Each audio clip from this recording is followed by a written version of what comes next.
Ooh, I caught you at the wrong time. I didn't know it was flipped to your camera. My bad. Oh, me? Yeah, you look so sophisticated. Like, you look like just, inquisitive. Checking my stocks today.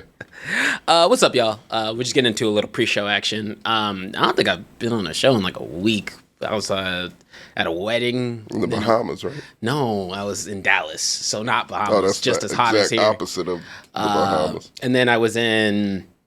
Where was I? Where was I? My gosh, I was in New York to go see my old man. So all good. See my little sister, do the whole nine. So you went from the Bahamas to New York? I went from Dallas to New York. I apologize. Yeah, I wish it was the Bahamas. What's up, people? Hey, time out before we even get into anything. Yo, Rico Hero, good luck. Who you maining today? Who you vibing with today? Good luck on your Smash tournament. So throw that in the chat. What's up, Rakeen? I miss y'all's faces too.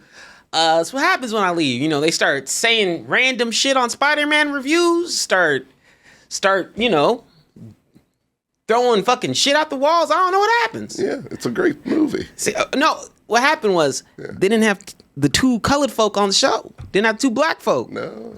They said it's a very definition of a flawed masterpiece for me. It's you can tuck out the flaw, but but hey, you know what? I'm okay with your rating. I'm okay with your rating. It's still a masterpiece. Yeah. I'm okay with your rating. Yeah, I give it a 9. Just so you know, the true Across the Spider-Verse review from themexcellence, it's an 11 from me. It's a 9 from Tommy. You gotta stay on the scale. We'll say 10. It's a 10. Okay. Perfection. Love everything about it. All right. Interracial relationships. Indian Spider-Man. Disabled Spider-Man. Loved everything. Yeah. We got a litany of colored Spider-Man. Yeah, I mean, out here, nice. Y'all don't understand. I went to the theater. So I'm sitting there. I was so busy. I couldn't go see it. It was eating up at me all weekend. Right. I couldn't go see it until literally I just got back that night. You got back from Manhattan. Yeah, not from Manhattan. From Dallas. So in between that change. Okay. And so what happens was I'm like, cool. I watched out the movie. I'm hyped. I'm getting out. And I'm like, cool. Let me check some of our stuff on Across the Spider-Verse. I go to the TikTok, and I kid you not. I told Sammy, the moment I watched it, I had angry Arthur fist. I was sitting there, I was like, ooh, these niggas. Because it starts off with it's like a 6 from me, for Marcos. I'm like, I don't need to hear this anymore. They were upset. It's a part 2. They were upset about it. And it was what you upset about? Everything got cliffhangers. You want to be mad about. Fast and the Furious prepared me for this, so it was fine. I was just like, look, you can't dock things for being a cliffhanger nowadays. It was fine. It was perfectly fine. I was okay with it. Yeah, I was fine. Okay, actually, Tommy, what was the thing that got you in the movie? Fine. That was that I didn't like? Yeah, that you didn't like. Oh, that's all I said on the last show I was on. The story wasn't great to me. It's okay. It's part 1 of a 2-part type story, and it feels like that. So could it retroactively be elevated by the last part? Or is it one that's like... No, it is what it is. Okay. It's separate. There's some people who say, hey, this is kind of like a asterisk. I don't know how you treat those things. No, but the plus for the next movie is I kind of do it for that movie. So, because it sets that one up. Gotcha. So, yeah, it'll get that one will get extra points from this one. I was like, this movie can't get anything below an 8 from me. From the visuals alone. That's never seen anything like it before. It's like fucking paint dripping and shit. That's crazy. They had more artistic mixes and designs and styles in that film than anything I've ever seen. It's not easy for them to make. It's not easy or cheap. No. They did what they did with the money. I would compare it a little bit to James Cameron in a way of when we come back, we coming back stronger. First time chatter. Hey, yo, what's up? Hurt me so. Hurt me so. Yeah. Okay. I was like, hey, we don't hurt around here. We only love. Hurt me so might be a little emo. It's okay. We welcome you. Yeah, we welcome you. Hugs all around. No hurt. Unless you're hurting our souls, in which case, that's okay as long as you're talking. We take shit down there. We do. Respectful shit talking. Which I don't even know how that makes it. But we'll get shit talking for sure. But nah, I totally understand where you're coming from. You know what? I left this movie and I was just like, you know what? Actually, this is more of a Gwen movie, right? This is literally Gwen's story. I didn't feel that way. And no, it was still Miles. Miles was just as equal, but the resolution that people are shitting for, I'm like, Gwen got that. She got her little circle in this. Wasn't movie. Exactly what I signed up for. I know. I wanted. It was fine. But I mean, Miles looked fine in this Spider-Gwen. movie. I like Miles looked the most competent. He was like, "I'm tired of dealing with y'all." Yeah. I don't want to have anybody close to me die. Fuck that shit. Like, Dead ass. I'm like, what's your problem? yeah. I also think the other thing that I really liked was simply with Miles in and of itself.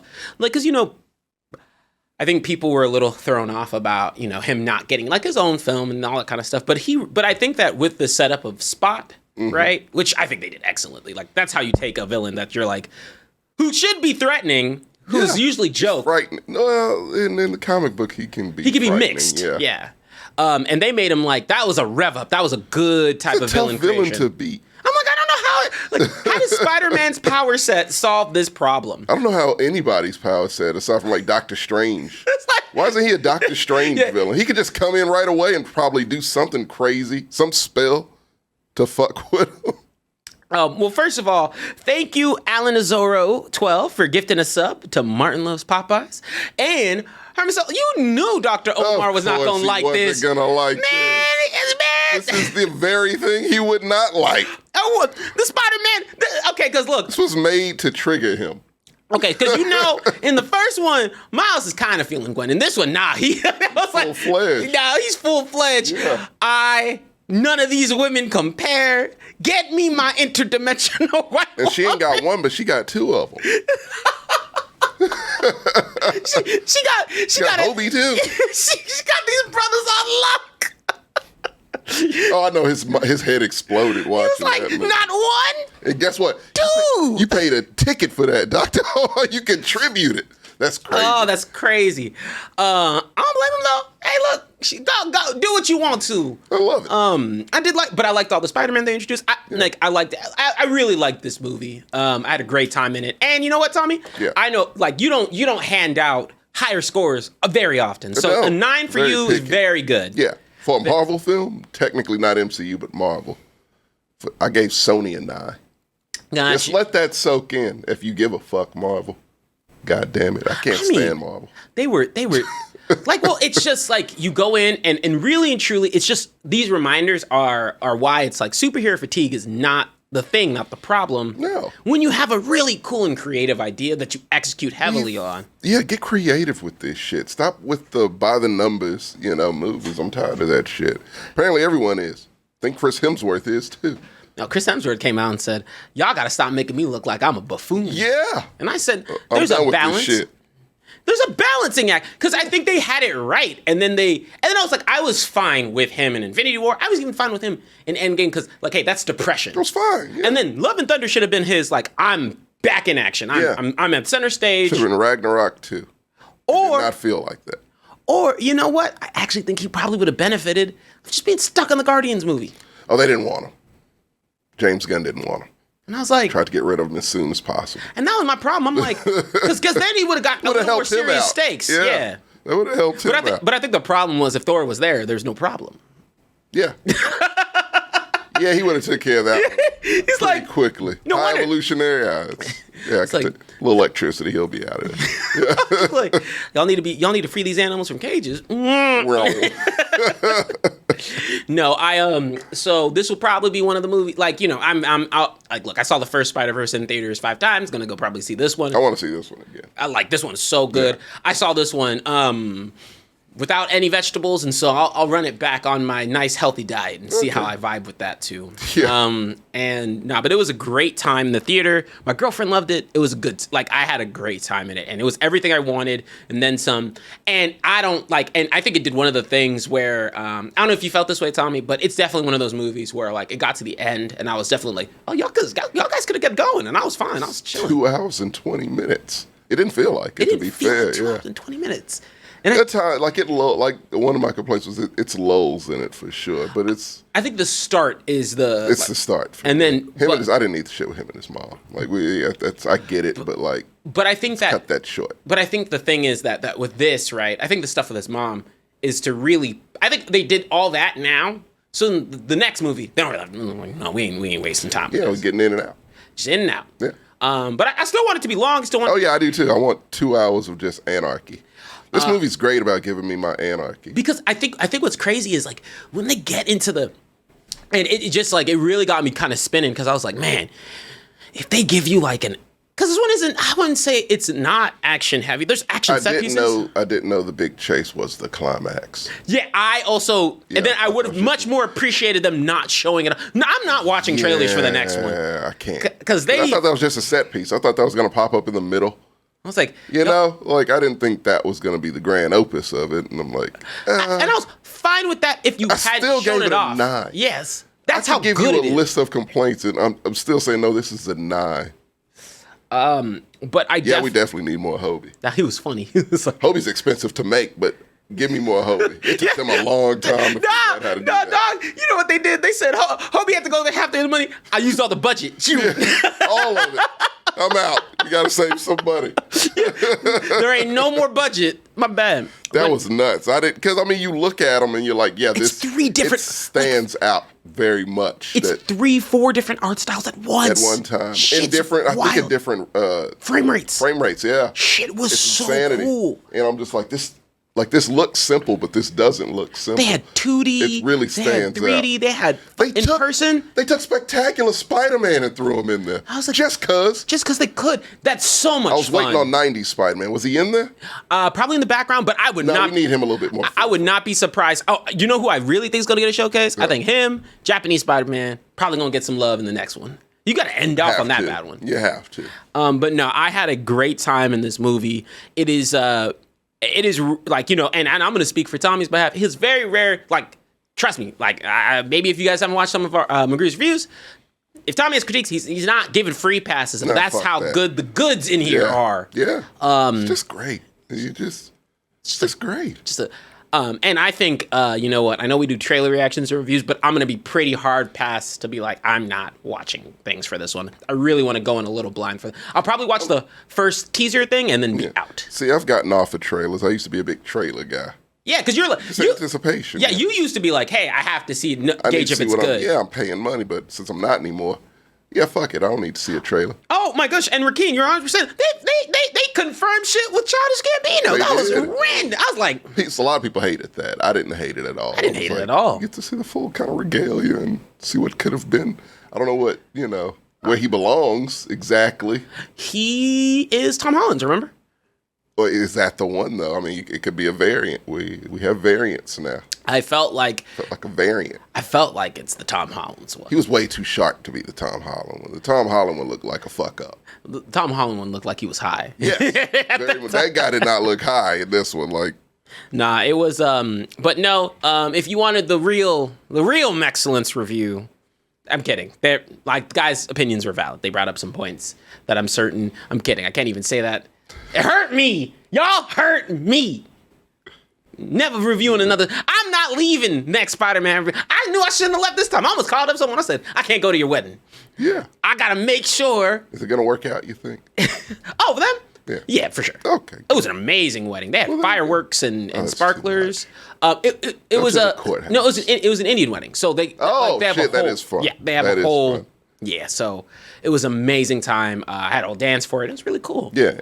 And in other news, now to make amends, and also just because I asked him with my pretty batted eyes as much as I could, Sammy went to Disney World, as we've joked around about for quite a bit of time, and he brought back something that I'm framing, aka Power Limes.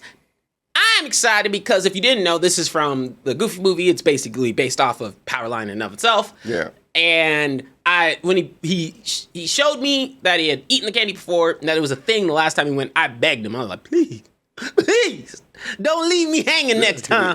I need this because it's candy and one of my favorite, if not my favorite, Disney movie.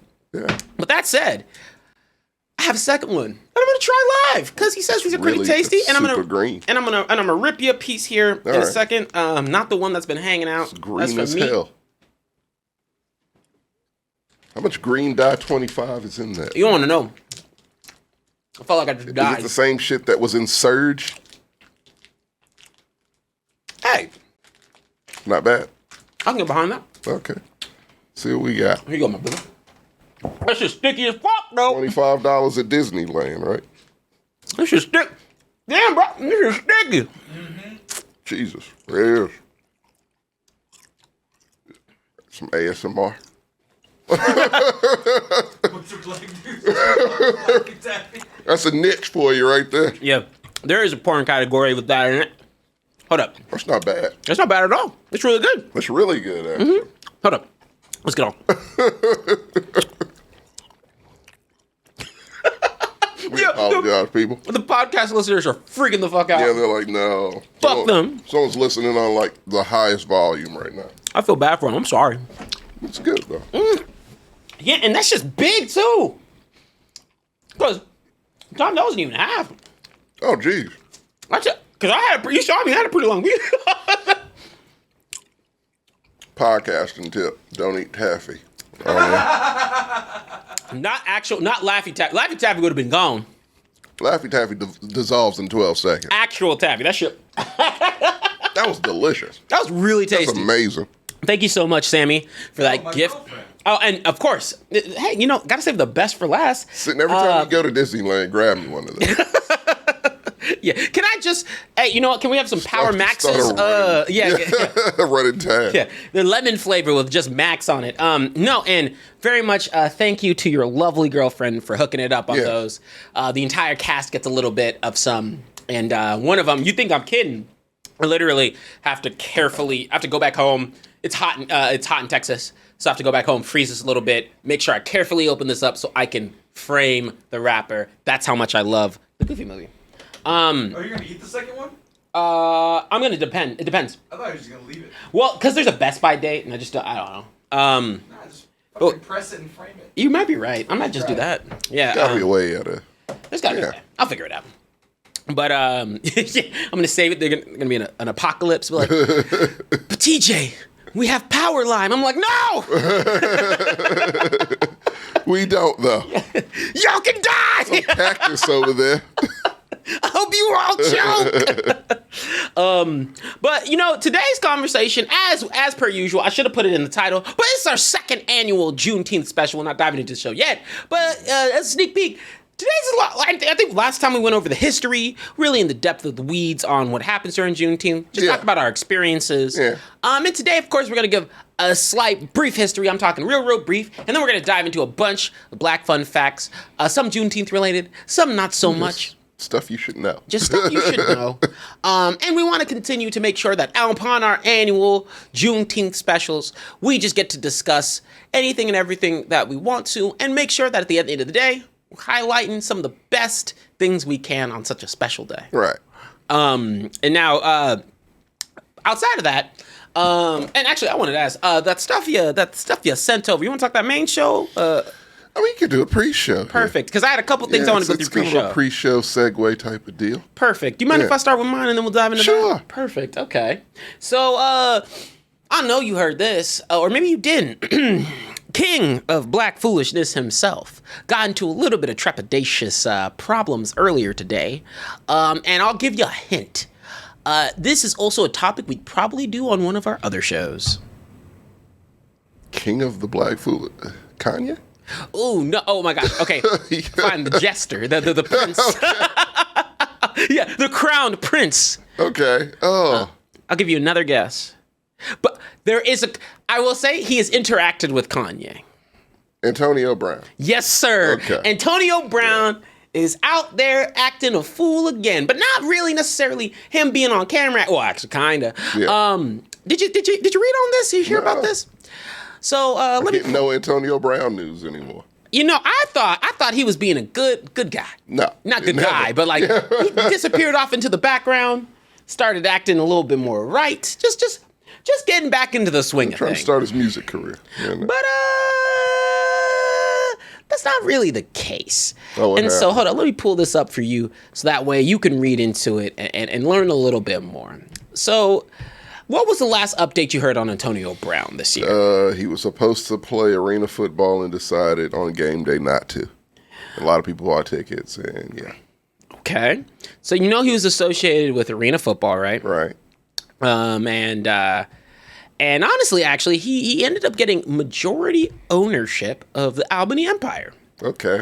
That was, I want to say, April. And guess what? He's no longer owner of... He's no longer just owner. The team is no longer a part of the league. So the Albany Empire, owned by Antonio Brown, is kicked out of the Arena League. Okay. So basically, What did he do?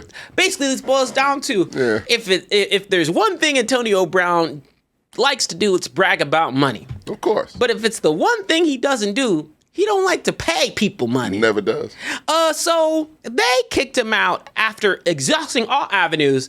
The NAL Board of Owners decided unanimously to terminate the membership agreement of the Albany Empire. The decision was reached after an emergency conference call in good standing to discuss the Albany Empire's failure to pay their league mandated and overdue assessments.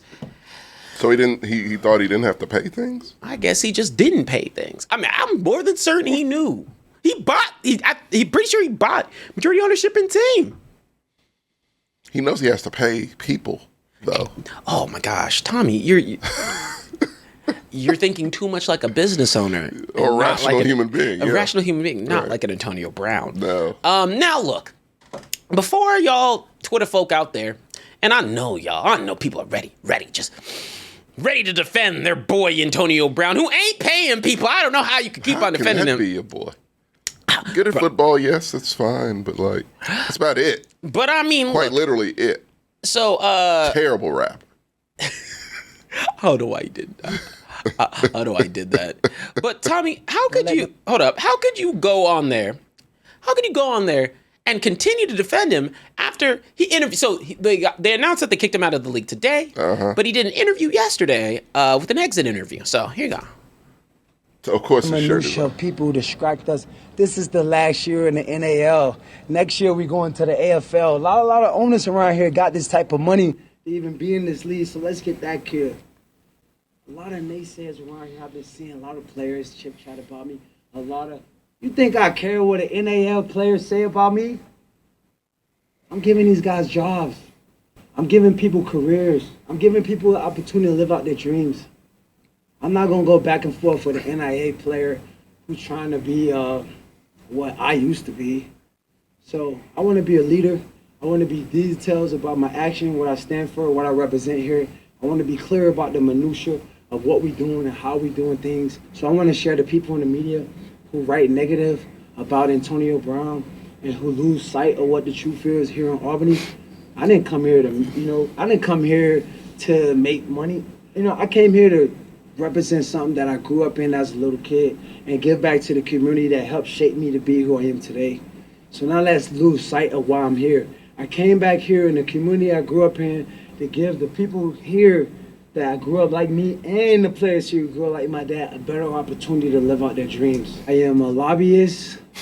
I'm a guy who takes Let's take a second. Does he know what a lobbyist is? This is painful. You want to know why it's painful? I could see a few reasons why it's pretty painful. Look. Okay, so check it. Antonio. Yeah, I mean. Apocalypse, yeah. Well, shout out. Nick 7021, first time chat. What's up to you? Yeah, see, this is where I was going to go. He looks like a man on PCP. The sad fact is he probably isn't. That's just Antonio Brown. This one's painful because I think that what he's saying is genuinely true. I think he kind of wants to get... Hard to focus. A lot of hand gestures. A lot of hand gestures. I didn't hear a lot of what he said. But he definitely, a lot of... you could hear it in some of the tonality. You're like, cool. I think what you're trying to say, you have some genuine belief in. Right. But man, you don't make it easy to try and boost you up. Yeah, no, he's just not a person you want to root for. He doesn't deserve for you to root for him, to be fair. He's saying all the right thing, except for I'm a lobbyist, which we'll end off on some of the last bit of the speech.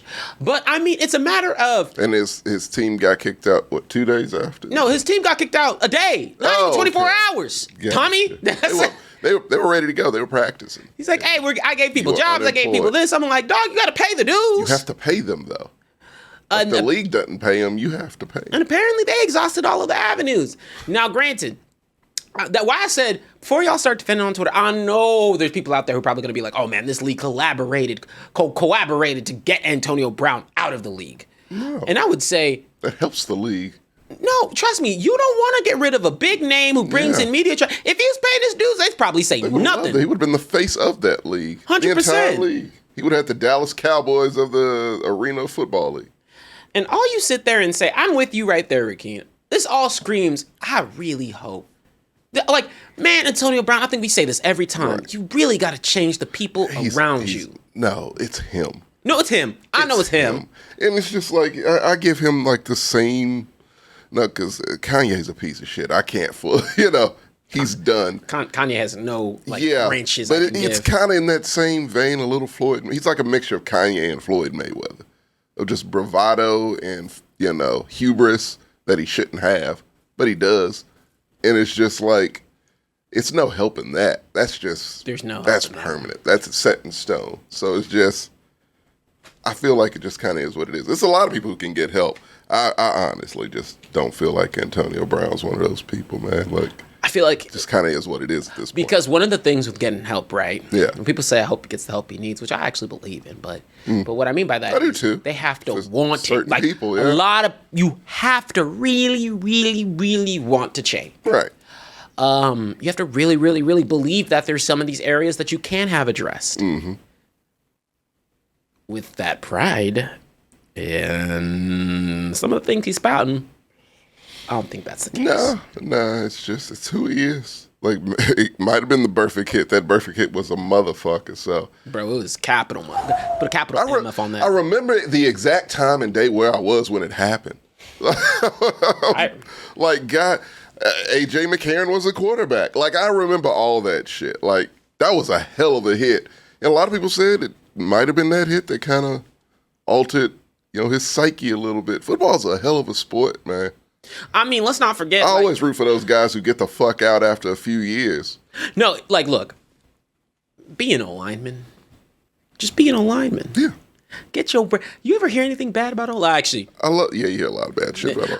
I love Laramie Tunsil. He's one of my favorite Texans of all time. Hey, there was one that just gets paid and does his job. There was one that got their doctorates, right? And so, there's a whole Matt, or I think it was Matt. No, I think they got their PhD. They got their whole PhD. Yeah. Be an O-lineman. Just you don't get hit some a lot. Some are smart. A lot of them are. Yeah. So a lot of people, if you play football, usually your smartest players are your O-linemen. Yeah. Because they have to memorize all the block. Like everybody else. One of the toughest jobs. One of the toughest jobs, and you're constantly getting hit. You got to be aware of everybody's position. You got to know the positions next to you. You got to know all that kind of stuff. And it's a lot. It looks easy. It's not.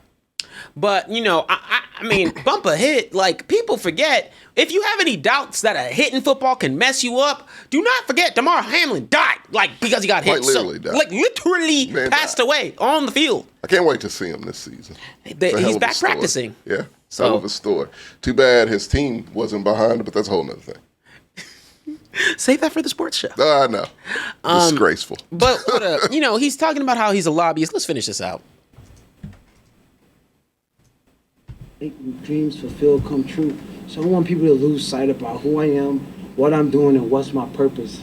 You know what I mean? As an owner, what's important? Winning, sponsorships, and tickets. Not regular players that's 30 years old who just trying to be regular in their life, play some green ball, okay, April to this. No, I'm looking for the players that really go to the next level in their lives. That's what I'm trying to help players fulfill their dreams. So when people talk about me, let's be clear here. What's my purpose? What I am and what I stand for. So the other part about this, man, how quickly there's a small 1%, 2% part of me that's like, man, I want to ride with everything you're saying, right? Yeah. Like if I heard this yesterday, I would have been like, man, would have made a hell of a coach on certain days. But you can't do this sort of interview with your shirt off.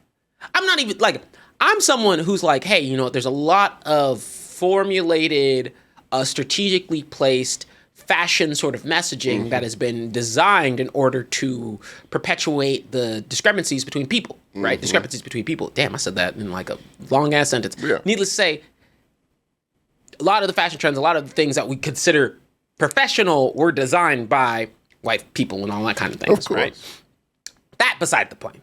You can wear a shirt. At the very least. I'm not someone who believes you need a suit and tie. I'm a person, you should have a suit and tie for things. Be who you are. Just put a shirt on. Just put a shirt on. Turtleneck. Right there. Boom. Now, everything you're saying, Your team's T-shirt.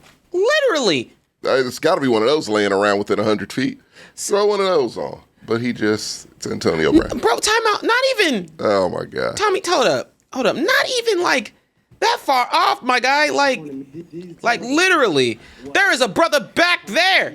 You can ask. Give me your shirt. Give me your shirt. I'm on the interview. Give me your shirt. Owner of the team. Give me a shirt, I paid for that shirt, I think. Give me that shirt. I don't think he did. I mean, at this point. Does he have to pay rent on the arena? There's so many dues you have to pay when you're an owner. Did he know that? So when people and here's another thing that I like to tell people, right?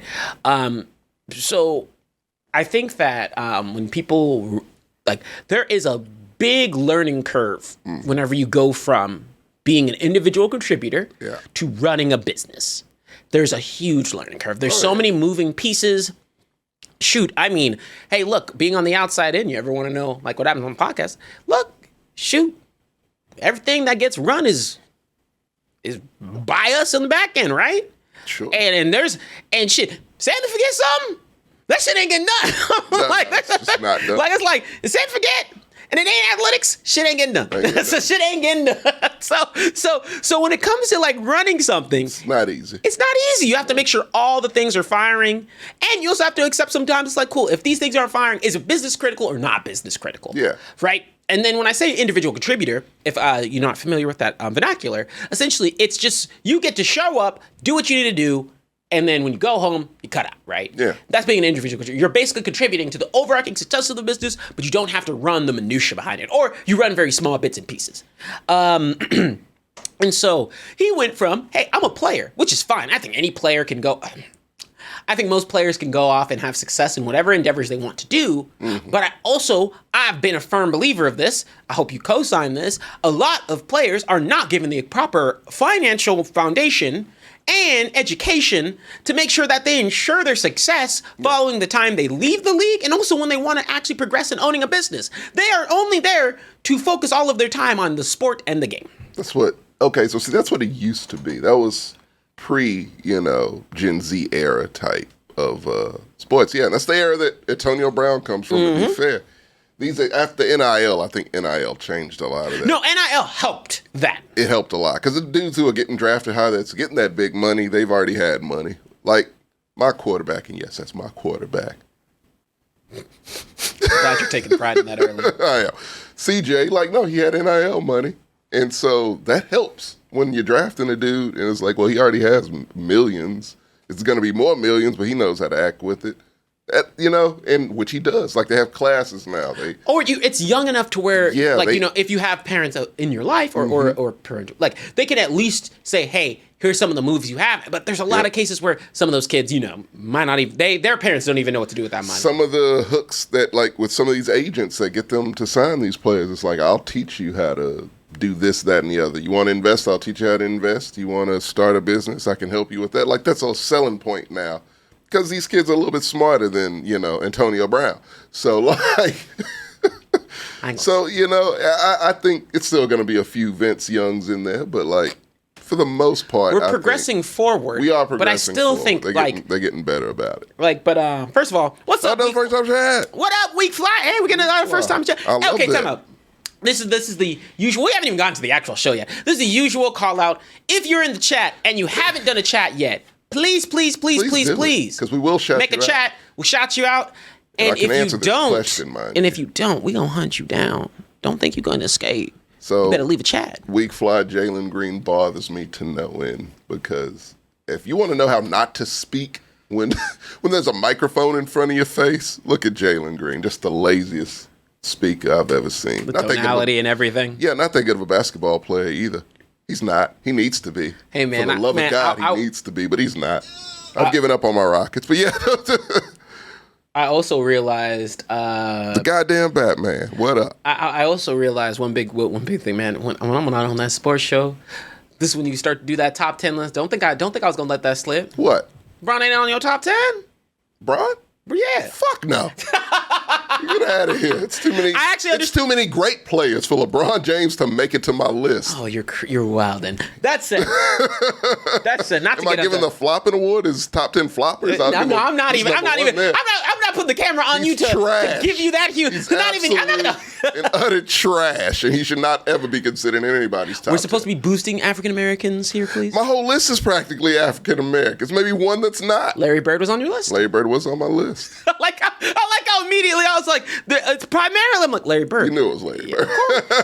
Well, first of all, let's give a shout out. And I'll say this too. Fuck it, controversy or not, Joker's better than LeBron James. Go ahead. Yeah. He's garbage, TJ. Well, we'll save this for another. We'll save it when Gertz is here. Shout out Goliath702. You know we love to see you. Hex Texan 214. You know I gotta give you a shout out just because you asked, my cuz. And yeah, Kios Lowe's like stop, please. But nah, you know, like for me, Tommy, there is no reason why this multi-billion dollar organization cannot have the requirement that hey. If you have a contract with the league, you have mandated financial courses on an annual basis that ensure your success and diversified portfolios. The league's PAs should be doing this. Like their player association should be setting shit like this up, which I think NFL has one, but I don't think it was super adequate before. But I think they're putting more focus into it. I think the NBA has done that too. Ja clearly skipped it, but seems like the other players didn't. I just caught up. The dumbest motherfucker to ever play basketball. But I just have a problem because like what up, Goliath? There should be so many of these football players, since it's so predominantly African American, coming out and having so much success following their careers, whether or not because like a lot of them. But a lot of them aren't put up for success. And not a lot of them operate like Ocho Cinco, who, if you listen to any interview he has, it's hilarious how he talks about finances. Yeah. He's like, I don't buy real shit. Fake. It's like, I like McDonald's. It's great.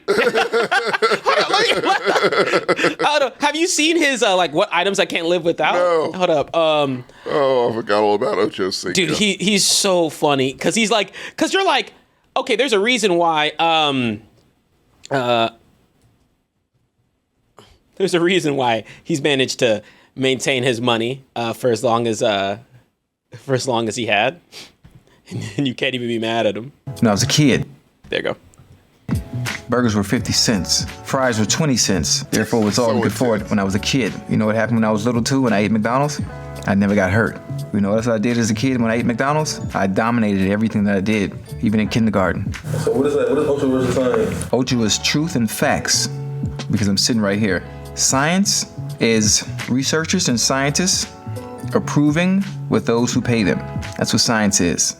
Hey, you paid me enough money, I'll say this is what's good for the people. You want me to keep going on this? It's not a conspiracy theorist. These are all facts. Why is everything healthy so expensive? If it's so healthy for us and the people, you care about the people, why is it so expensive? Do you want to know why? It's a money grab. You know what's not a money grab? McDonald's. Was this a McDonald's? No, it's actually just on GQ Sports. Yeah, he was on GQ Sports talking about things. Oh, he got like a check for McDonald's just for this. He had to have. That's great. You know what? To be he honest, sold that. To be honest, some of what he was saying, like he was kind of spitting because he was like, yeah, you know, like why is healthy food so expensive? There's a litany of different intricacies that come with that. Yeah. No, but he was like, but you gotta. But hey, look, that's a millionaire who sits there and is like, I like McDonald's. Yeah. That's someone who's gonna keep their money around for as long as they can. Frugal, for sure. Like, and he's like, I don't buy designer. Like, well, he does. He's like, I buy certain things. But I keep it like fruitful. He's like, he was telling a story to Shannon Sharp where he was like, I lived in the stadium for like the first year I had my contract. I didn't have an apartment. Why would that was wasting time. I was wasting money. I'm like, man. See, this is what I like. See, players like that. I need a player that's a little unhinged. Yeah, no, because look, is everything he's saying like spot on? But like at the very least, does he sound like there's some value there? Does it sound like it's not like he's completely off the rails with what he's saying? For him. And he's like, hey, look, you know what? And to be fair, he's spent some facts in terms of he still has his money. Yeah. He's not in trouble. He ain't doing anything foolish, and he has a lot of kids. Yeah.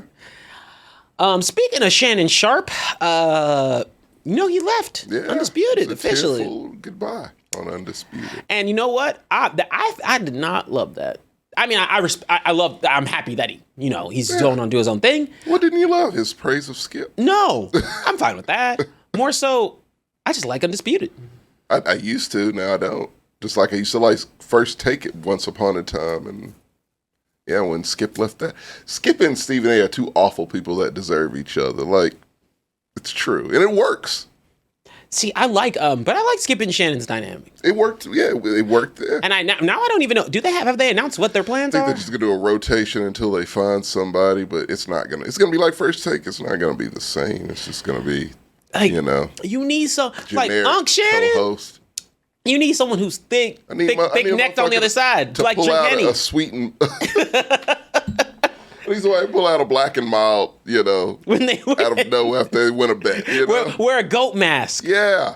Be universally known as Unc. Talk shit about a basketball player for doing stupid shit. Like, I need that. And he's gone now. I don't know what he's going to do. Whatever it is, I'll give a listen or a watch. But now I was like, hey, look, end of an era. But all good things sometimes come to an end. They do. And with the last couple, I want to say the last year, you could tell some of the contentiousness, especially it was getting rough. Because I mean, Skip you can't be saying that to like a Hall of Famer. You need to calm down. Like with some of the things he was saying. Yeah, Skip doesn't give a fuck. He'll just say stupid shit, and that's what he does. How he makes his money. Saying the most asinine shit. But hey, yeah. But at the end of the day, the same thing that's like Stephen A. when they cut all the nonsense out, and Shannon Sharp when they cut all the nonsense out. Like, do you love everything Skip is saying? No. No. LaShawn McCoy's not a good commentator. Hell no, I don't. He like is fucking terrible. Dumbass. Yeah. Excuse my language. But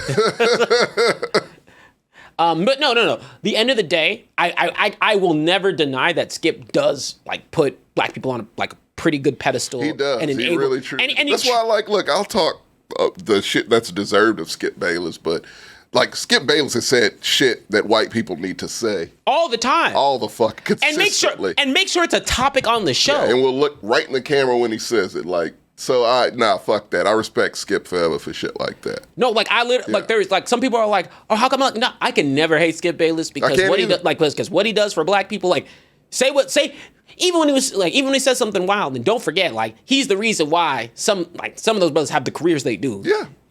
That's why Shannon even upset. He still was crying on that. Guest on First Take, and that's how that shit happened. And it worked out nicely, and that's how And I bet was like, okay, this will be my new co-host. And I bet people didn't like that at first. They're like, Shannon Sharp, why Shannon Sharp? And look at what happened. It became it's what I used to watch in the morning time if I wanted to watch some sports shit. Skip completely over ESPN, which is garbage. And I still and just sometimes when I walk my dog in the morning, like that's what I would listen to. So it'd be great because a lot of the sports shows come out early. And hey, look, say what you want. Like I said, say what you want about Skip, but Skip is throw it to you in a second. Skip is he's a real one when it comes down to it. Like on pen real shit, yeah. Like when it comes on pen and paper, when he cuts the bullshit, he spits facts. Yeah. Like when he cuts, because you can tell when he's playing it up. Yeah, he's playing it up big time, and he plays it up to the max. And I think that just rubbed Shannon the wrong way eventually, and he was just like, I can't. Like there was some contention there because people love Shannon. And I bet it was a matter of I bet he wanted to preserve their dynamic more so than Contention is what made him famous. First Take, it was two extra contentious motherfuckers going at it every day over stupid shit. And that's just, it worked. And now Shannon is bought out by what? ESPN. Who was he bought out by? He was bought out by bought out. I don't know about who, though. Is it like a podcast, I think? No, let me check. Okay. But you wanted to say something? Yes, I did. I don't know if this could even work contractually, but I would watch a Shannon Sharp, Charles Barkley show. I would love that. That'd be phenomenal. Could someone make that happen? Hey, man, that wouldn't be bad. That'd be great. You probably need a third in there, though, right? You would. Someone to mediate that, because it's a lot of personality. TV contract. Yeah, smoking this. Oh, I forgot he brought some Hennessy, didn't he? Didn't he bring some Hennessy one day, too? To a morning? Yeah, 9 o'clock in the morning. See, that's quality TV right there, TJ. He got an agreement with Fox Sports. Oh, okay, well, that's what he was working for anyway. So, I mean, Yeah, give him his own shit, I guess. I guess he's all right. Yeah. But nah, I mean, hey, best of luck to both.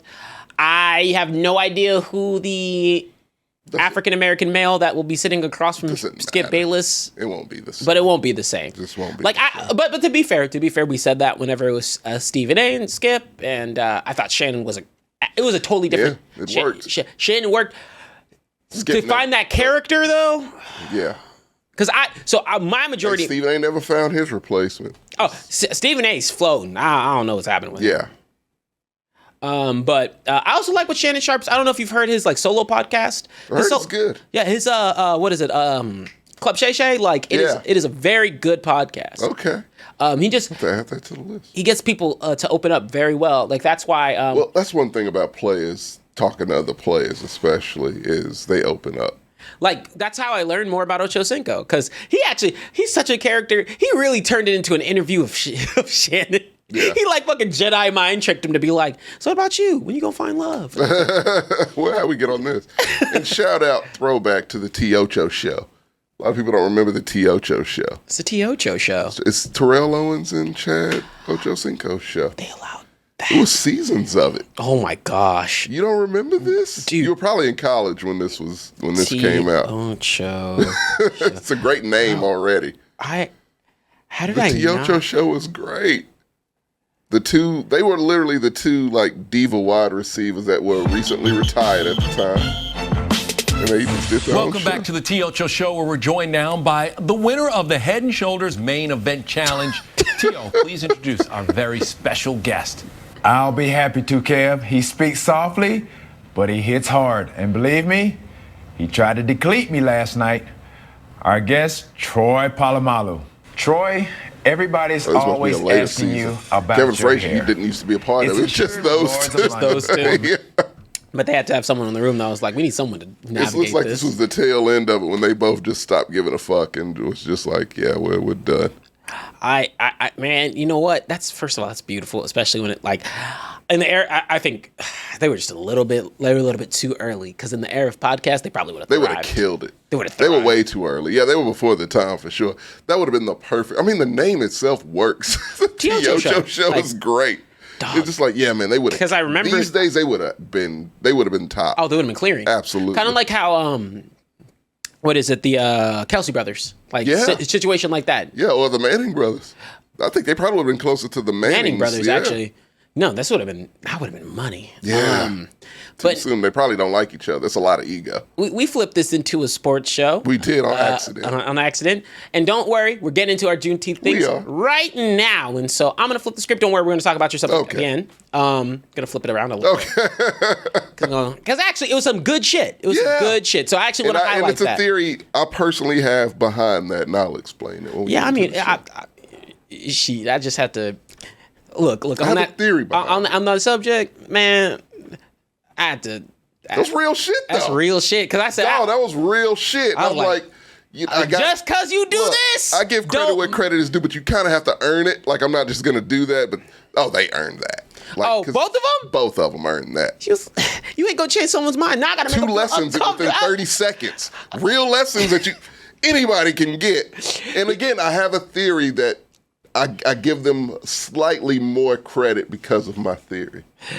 They're like, these brothers are talking in code. We'll show We you. are, Just but give you it just got to a sec. tune it. Stick around, and you'll find out what it is. All right, y'all. We getting into it.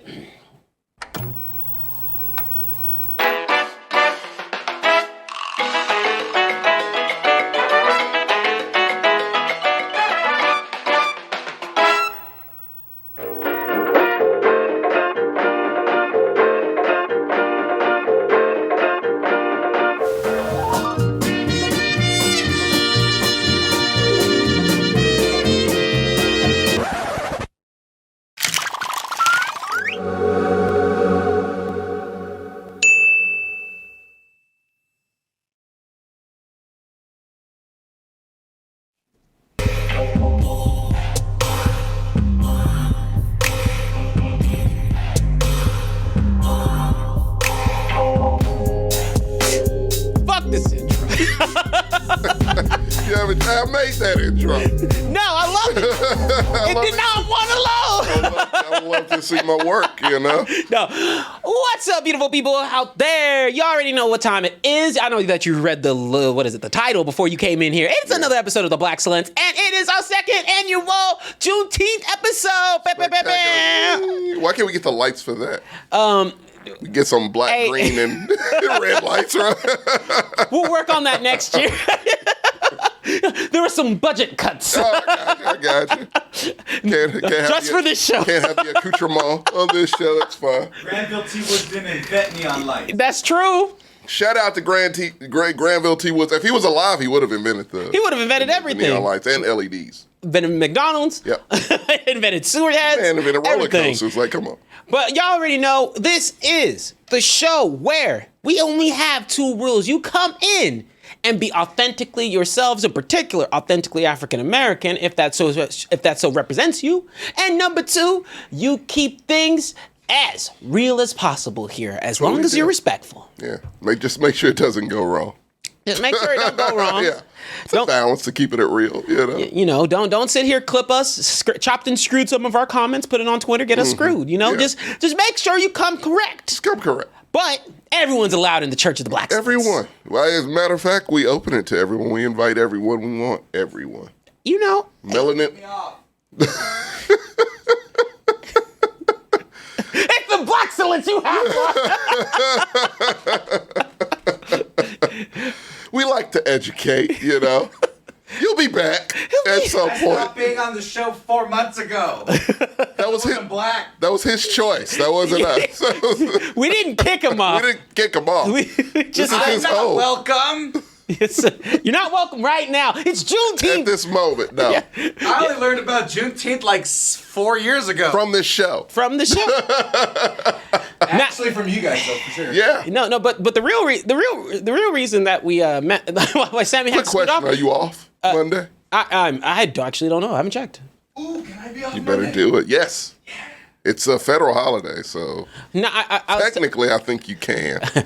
But really, the reason why Sammy stepped to the side was only because we just started picking topics that can't be on for. Sorry, Juneteenth. Yeah, Juneteenth. That's one of ours. It's a brand new holiday, and it's ours. We just got to make sure that we have an opportunity to talk about it. So Today's conversation, I think last year, y'all, if you 4 scores and last year ago, we had the opportunity to share the history of Juneteenth, talk a little bit about our personal experiences and what our pathway was to learning more about Juneteenth is. But today, we're going to start to alternate a bit more. As with most of our topics, we've been I don't want to say heavy, but our last couple topics, we've been talking back and forth. We haven't had a fun one in a minute. And so today is all about 2 things. Number 1, Juneteenth fun facts and Juneteenth facts in general. Are all of them going to be shining in rainbows? No. But at the very least, you're going to learn some more. We're going to have a great time because I got a great lesson for the people. A great lesson for the people. But you know, one thing that if you know me, and if you know Tommy, we love ourselves some black facts. Yeah. And look, we have MVPs, I say. We have black MVPs. I'm calling it now. Oh, yeah. Most Last year's, it was Granville T. Woods. That's a champ. Permanent I still MVP. want that t-shirt. Yeah, that's like if he was if we had a top, what is it, a top 10? A Mount Rushmore? Yeah, Mount Rushmore. Granville T. Woods is making that Mount Rushmore. And if you don't know anything about Granville T. Woods, you need to go back. Google him immediately. Watch our show and Google him immediately. Google him immediately. He is one of the most fascinating black men ever to be in this country. But yeah, no, I got this year's Granville T. Woods. Okay. Oh, that's a very strong statement. A man that deserves a lot more credit than he gets. Okay. Actually, I don't think he gets any because no one seems to remember him or give him that credit. So I will tell you today. Well, don't worry. Today we're talking about the wonderful world of just really elevating, and we're not going to touch on all things just exclusive to Juneteenth, but in our annual Juneteenth special, we like to make sure that we just talk greatness of blackness and authenticity, and actually a little sprinkle of allyship. It's important. It's very important. The only thing, look, are we getting into it now? Well, actually, you know what? It'll take me a second to pull up. Okay. But we'll definitely. We'll I got an intro while you pull it up. I can go with it. Well, give me just 1 second. I gotta, make sure I do my rounds. Oh, it's that's not right. just. My bad. My name's TJ. I'm your host. If you're new to the show, well, A, welcome. Make sure that you chat because we'll find you. And B, I'm not alone. I cannot do the Blaxcellence by myself. Oh, me on my. I just can't do that. So who's on the other end of this? Oh, it's Tommy. How the hell are you? And, it's not just us. We also have our fervoring, our bumping, our enthusiastic, always coming in with the classics chat. Of course. Xtina, you will learn things. And we always love your support. We always love your support. We always love everything y'all bring into the table. And really and truly, some of our favorite conversations come to life because you guys are so active. And so I argue, and I think I have a very strong argument here, that we have some of the best chat communities out there. We do. We're very interactive here. Very interactive with it. And I have no idea what will happen when we have hundreds and hundreds and hundreds of people in there. Well, then we just got to break down things. I don't know what you're going to do. Oh, shit. I'm still going to be looking. You don't see me. I'm going to see me in the background. Reading all the things. But no. So to start off, we're actually going to start off with something that Tommy shared earlier. Yeah. And I think it's important, an important precipice before we dive into some of the other topics we'll get into. Because, hey, look, Juneteenth became a holiday in 2021, a federal holiday in 2021. It's one of the fun fact. Hey, you want a sneak peek on the fact? It's one of the oldest observed holiday. It's one of the oldest holidays, but it wasn't observed until recently. Oh, it's super old. It's been around. Yeah, for what it's based off of, it's very old, yeah. But it just got elevated to Christmas status. Yeah, white people, or get at least the day off of work status. The banks are closed. So there you go. Progress. That's progress. But I think that you know what's crazy? I kept on hearing my friends be like, "Oh man, I'm off on Monday. I'm off on Monday. I'm off for Juneteenth." And I was like, "It's a sweet feeling. It's beautiful." But we wouldn't have been able to get that across the board, to be honest, without a bit of allyship, right? President Biden was the one who signed that in. He did. And it did take a lot of voices from not just people who look like us, but people who care about people who look like us. Yeah, and what I mean by care, that subject. Genuinely care, right? Genuinely care. True allyship. And so, Tommy, let me actually, you know what? Let me see if I can get these pulled up. I don't think I'm logged in here, but I think I can. I think I can figure something out. So please give us a little intro on this. Okay, so see, my thing is, and this leads to that theory that I, was telling you about. Look, we've seen a lot of, especially on Twitter, me and you, seen a bit of, negativity of not black enoughness. Not black enoughness all the time. Oh, I've had it forever. But it's, what? Whatever. It's Twitter. I'd expect nothing less. But here's the harsh truth, people. If racism could be dismantled by just us, it would have been dismantled long fucking ago. We don't want racism. I'm thinking it would have been if we had control over it, but we don't. And that's where allyship comes in. This shit don't change without us, obviously. If that's what you think, you are sadly misguided. It will take allyship. It takes unity for shit to dissipate. Racism will never go away. We're trying to shrink it. Racism is a cancer. Won't go away. We're shrinking it. So the only way to do that is allyship. And I have a theory, TJ. Mm-hmm. What's your theory? I'm logging in right quick. Man, it's making me do red, blue, green. Instagram I was like, it's like red. Simon said, I was like, try it. How many stoplights are in this? Yeah, no. I have a theory, man. True allyship. One thing I fucking hate, and I brought this up, I think, on Masamenos, was my hugest pet peeve is racist liberals. Can't stand them. They exist. They don't think they are, which is the part that's most frustrating. But tell me, what is a racist? Oh, TJ, can you break that down for me real quick? I can break it down very much so. People who say I voted for Obama twice, it hasn't done anything else. Literally hasn't done anything else. So I work in a place where I have to go through a neighborhood, and it's a gentrified neighborhood. It's East Austin. And it was a part that it still has the old houses of black people there, black and Mexican people. That's all that neighborhood was once upon a time. It got gentrified. Now it's a bunch of fucking container homes and all that shit. But the fact of the matter is, I see these things, I see these houses being built with fucking Black Lives Matter signs in the yard, and it just the fire inside me just boils. It's like, you gentrified this. The land you built your fucking container home on, your 2-story container home, that was a black person's home that Now, you tore time the out. fuck down. Now, to time build out. that shit. Tommy, you need Exhausted. Tommy, you need to understand. You need to be more reasonable here. Oh no. Why are we not tearing down acres of land so that way someone can have one tiny home? Like, are you not are you not understanding of those needs? Van life. I don't know. Clearly I'm not. But no, that shit is they donate to cops, but they'll tell you everything you want to know. Everything you want to hear. Everything you want to hear as a black person, they will tell you because they're one of the good ones. They're ally. They're not real allies. Because I've seen real allies. I talked about a real ally on a previous show. A motherfucking G that I will always cut for, Jane Elliott. The blue-eye, brown-eye experiment. Oh, trust me, I know who you're talking about because that's burnt into my head. You saw the thing when she went to the college. Fire. Made a white girl just leave. I can't. Because she talking that real shit. Yeah. Yes. So, no. True to me, my theory, TJ, the one I was hyping up, white people will only listen to other white people. Like, we can say it all day. I could say it, you could say it, Sammy could say it. It won't click unless there's a white woman telling you it. Then you'll pay attention. They'll sit, they'll listen, they'll focus in, they'll laser in, and that white woman knows the code. We don't know. Sammy don't know it. He's light-skinned. He don't know it, though. And so, see, but they know how to speak to each other. No, and they know what hits and what really triggers.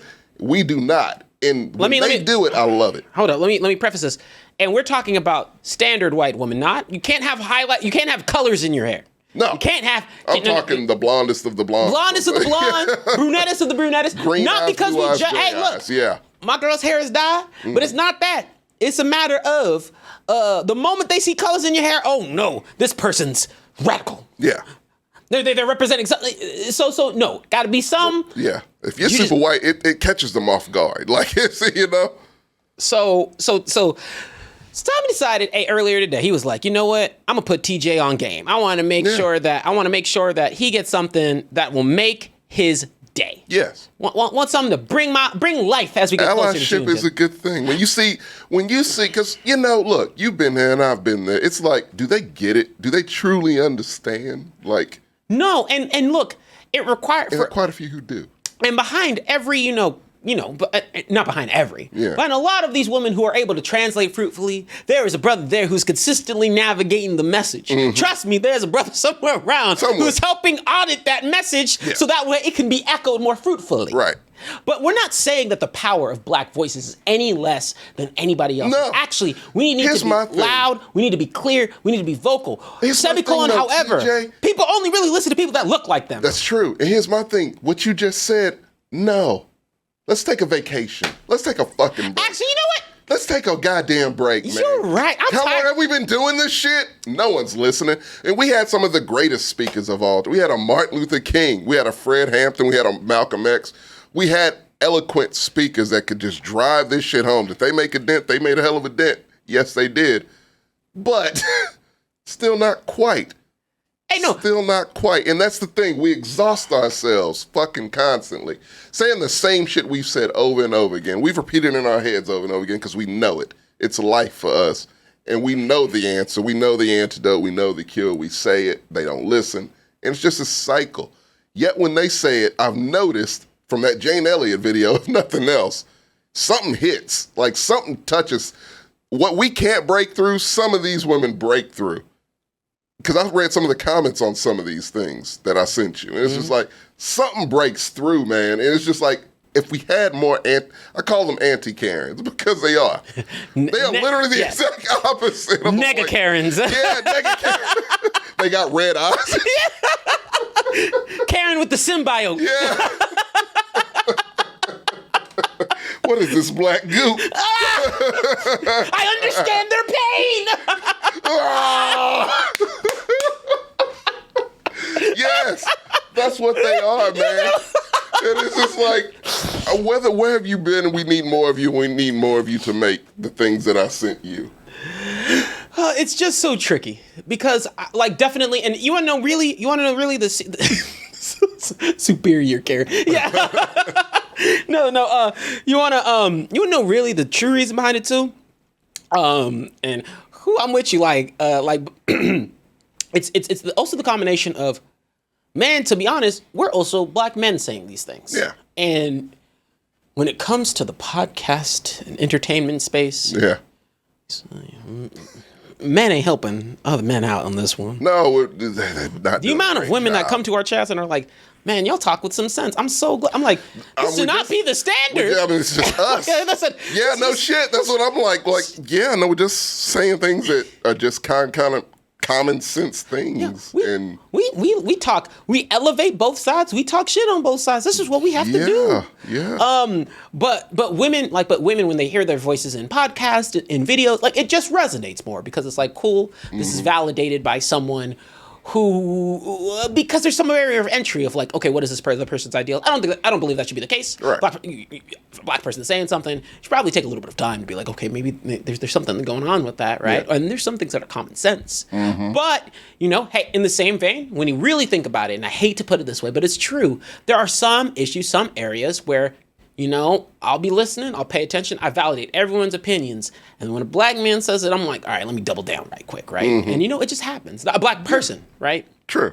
But let's start off with the first video, which we're gonna dive into a bit more. And I'm trying to make sure none of my crazy things pop up on. Okay, yeah. I'm like, y'all can't see my face. Hog life.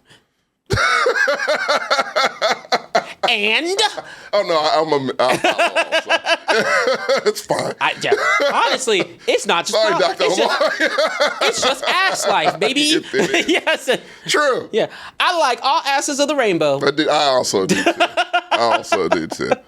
Yeah, all beautiful women out there, your butts are beautiful. Every last one of you. Cellulite and all of that, phenomenal. Yeah. I don't like vanilla. I don't like just vanilla cake. Chocolate cake, red velvet. Okay. I know this is the opposite of a segue, but I have to kind of mention it because look, I'm older. I'm the oldest of this group, I think. Yes. Yeah. Look, back in my day, white women didn't have asses. That wasn't a thing. It wasn't a fucking thing, TJ. Like it was like the thought of it was like no, that's not a thing. And here we are now in 2023, and they seem to be everywhere. Everybody got ass. Everybody has it, but they're like unicorns to me in a way. It's just like so. He's like, now my attention. I got to see everybody else who's out there. Like this is crazy. They're doing the whole all the moves, and I'm just like, okay, well, my brain is still trying to comprehend it. Anyway, I don't blame you one bit. No, I told you. Look, for me, I just said. I go simple man brain. I'm like, you got booty, I'm about. Oh yeah, same here. It don't matter your color. Same here. But I'm used to my melanin having it, and I still definitely give that beauty credit. But it's something. It's mythical. This should not exist. This is some alternate universe type shit. All asses matter. No, we don't do all anything matters. Asses matter. Yeah, I'm trying to dispute it, and I can't. You can't. Yeah, all of them really do. Hey, look, it does. Probably apologize to our significant others. I don't. She knows where I stand. Mine does too. Yeah, I was like, look, I'm a very simple man. She knows where I'm about. Mine definitely knows where I stand. She for sure does. Ooh, man, you know what, Serenity? Let's ask. Before we get into this, because I really do want to, give this proper attention. What does that say about you when you're not into it when it was the minority, but into it when it's now the mainstream? That's a good question. It's an amazing question. The ass thing? Is that what Serenity's talking about? Yeah. I mean, that's a subject. That's a subject. Fuck, that is a whole show. And honestly. if you've heard me, because I have a lot to say about that. And if you heard me before, that's a great subject. And if you heard me before, we don't talk about sex stuff on the show. God damn it. It's like, technically not even, that's not sex stuff. But dating stuff all kind of gets wrapped up. Preferences. I want a nice fluid conversation on it. True. And I know that this is a subject. Hey, on our last show. A lot of people would like to hear about this. Oh, I know they would. But we got to save that for a full-on topic because I could talk about that one all day. That's a real subject. That really is an actual subject. Hey, look, yeah. I have a lot of thoughts on that. Oh, the whole preferences thing and elevation. Preferences and what was the standard black female body that is now just a standard beauty in this day and age. Because of a woman who's not black, Kim Kardashian completely changed the game on. Oh, let's not get that. Oh man, no. Beauty. You know what I'm saying? Like, Serenity, I really want to give that subject its own. That deserves its own subject. Fucking love Serenity. Hit us with some religious. Yeah. All things Buddha. connected. Yeah. Hey, we like titties too. So I was like, speaking. I'm a thigh guy, but yeah. Again, that's a hot can. I'm sorry. I know. Hold on the subject because I'm with you there. Yeah. I'm like. Very underrated. Man. Ass has got to be attached to something. Yeah. And we got to talk about that. Yeah, that's a whole different thing. Professional. Yeah, we are anti-Karens. Anti-Karens. Necro-Karens.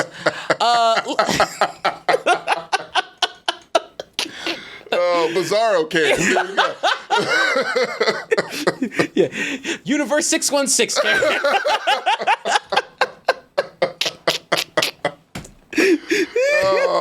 All right. All right, look, we're gonna watch this video. Yeah. I was in public when somebody in my vicinity said something that could have been perceived as bigoted, racist, sexist, all of the things. And I addressed that comment directly. And later on, my companion, the person I was with, asked me why I bothered to do that. They said, I appreciate that you're trying to change his mind, but the odds of you changing his mind just by calling him out on it are probably not very good. And it seems like wasted energy. And I responded, I'm not trying to change anyone's mind.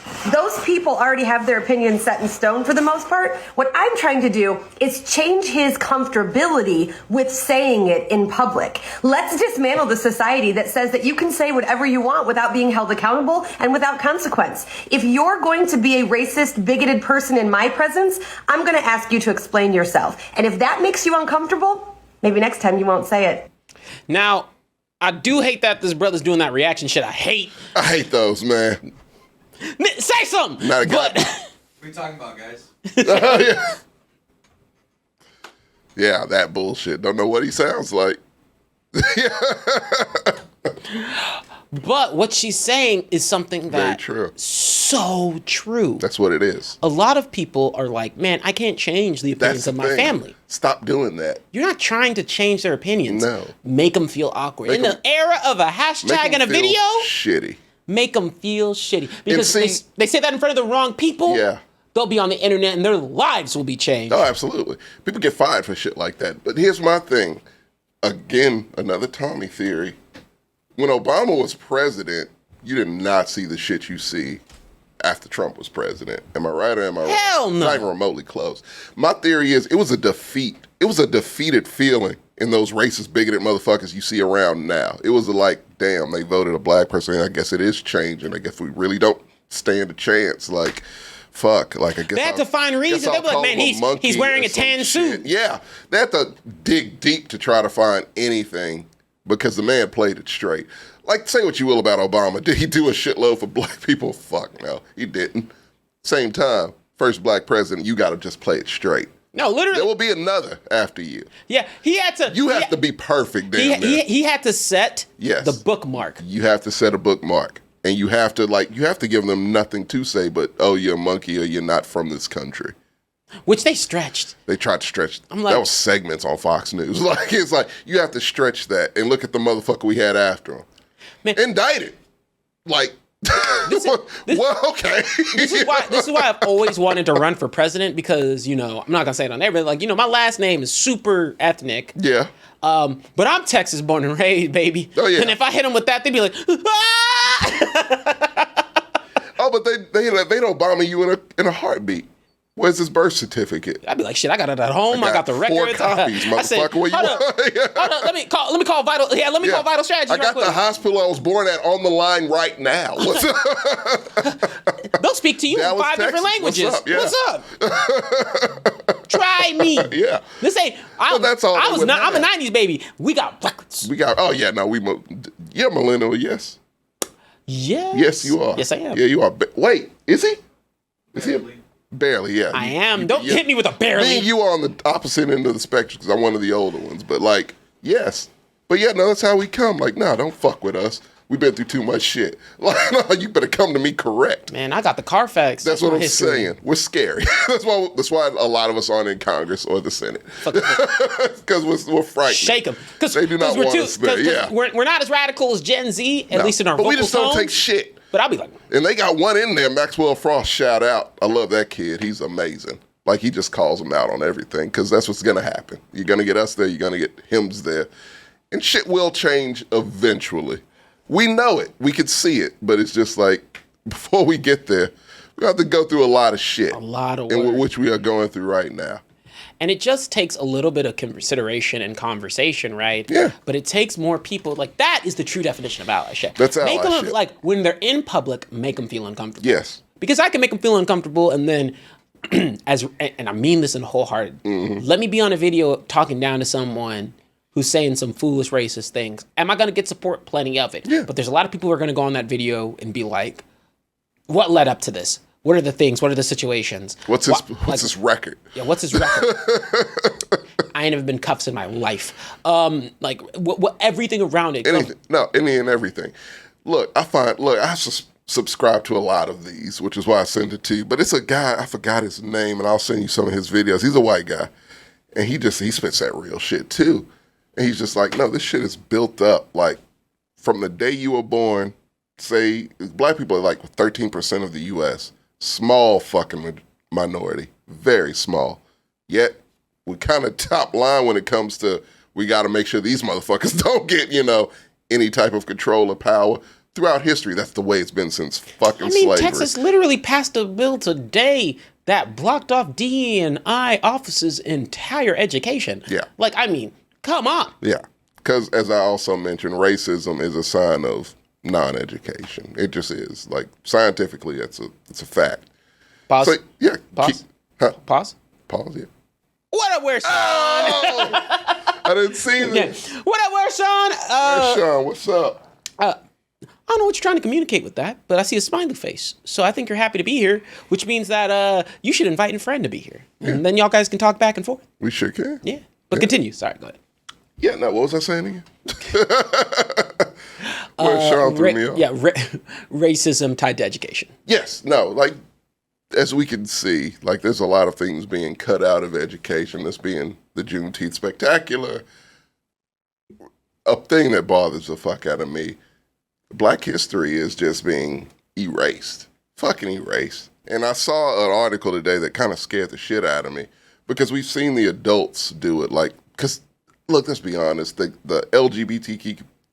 LGBTQ plus thing, plus the not teaching Black history thing, those all tied into the same thing of like, I don't want to talk to my kid. Yep. I don't want to have to explain racism or... It's too hard. Or, trans things or gay things with my kid. It's too much. I don't want to do it. I just don't feel like it. That's a lot. That would require me to be a parent. Yeah, which I don't want to be. I just don't want to be that, And that's the thing. You're fucking terrible parents. Am I the only one that has to say that shit? You are terrible parents. You go to these fucking student council meetings talking about banning books. We have book bans, TJ. We have goddamn book bans. Yeah. That's Nazi shit. We have book bans because of these motherfuckers because they don't want to talk to their goddamn kids. They don't want to speak to their kids. And the thing is, clearly you don't listen to your kids. Your kids are smarter than you are. That generation is smart, as I said on the last show. That's a smart fucking generation. No, and see, that's the problem. They are smarter than you. Yeah, no, that's the problem. And you do not listen to them whatsoever. They think book bans will work because they don't understand the internet. Yeah, you're worried about books. I don't know anyone who reads. My girl reads. I read on occasion. You look like a reader. This motherfucker does not. And it's a thing. Don't do that to him. He doesn't read. He's an avid, staunch, I don't read person. That's what he gets for that. Actually, you have said that. He said it many times. He's dug in on it. No, time out. He is more of the engineer mindset, aka they do a lot more with their hands. He does do quite a bit of building. Yeah, he has a 3D printer. No, he's a smart guy. I'm not saying he ain't. He just don't read. No, I feel you. me and my girl read. We do like to read. I like to read. I need to read more. My girl reads a lot. But people don't, but that's us. That's our generation. And we are rare even within our generation. Yeah, we read on occasion. I don't know much that they read that's not on a phone. And you can get anything on a phone, TJ. The thing is, and I hate to break this to those people, the internet does exist. So anything you're trying to hide from your kids, they can find. And we're from me more than you, the early days of the internet. I saw all kinds of I saw the invention of the internet. And I knew at the point from when the internet wasn't a thing to when the internet was a thing, I learned things I probably shouldn't have at the age I did. So, I was still in the period where having a computer wasn't super available, but schools would have them, libraries would have them. You wouldn't just have one at home though, right? Yeah, no, I remember before we had it, the library had it, so just go there. So so I used to grow up, I played, I remember this very vividly, I played a lot of Nancy Drew on the computers growing up. I played quite a few little computer games when I went to the library when my mom was reading and studying. And one of the things is, like you said, man, all it takes... your cell phone is a damn... You give them tablets because you don't feel like playing with them. And all it takes is... You can't block out information. To the internet. Unfortunately... I guarantee you're not blocking the internet on those tablets. It's connected to it. And then they get phones from that. They get phones at 12. So what the fuck are you think you're doing? What do you think you're doing? You're not helping them. It's clearly not about them. It's about you. They can look up our show because we're going to teach you hella facts.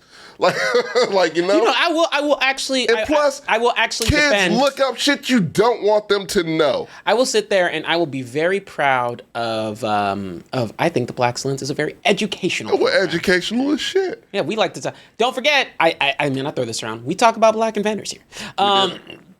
But seriously, I think the whole major thing comes back down to the very simple fact, very, very, very, very simple fact, that they are trying to suppress information, suppress avenues, and that never, and I repeat, literally never works. I use a textbook example, right? Where I told my mom, I was like, hey, look, because in case you didn't know, I'm Christian, so I'm just spiritual, religious, whatever you want to go. But you want to know the reason why that stuck was because I told my mom, I was like, hey, look, it's because you didn't force it down my throat. And you let me, you took me to church sometimes, you made sure that I was going, all that kind of stuff. Right. But you never blocked me out from learning. You never blocked me out from exploring. You never blocked me out from having my avenues to really just get to come into my own. Hence why I don't have the vitriol that some people rightfully do, where it feels like this is no-go or anything buts. Right? Yeah. Now, granted, so were you forced to go to church? I mean, yeah. At a, But that's after a while they give up. But it wasn't give up. It was more so if you just kind of hey, growing up, you just do what your parent says, right? Same. And then now if I'm at home, I'll go with her if she wants to go. And there's some things that she'll be like, hey, can you join me? I'm like, yeah, sure, because it makes my mom happy. And we're not always on the same side of the coin.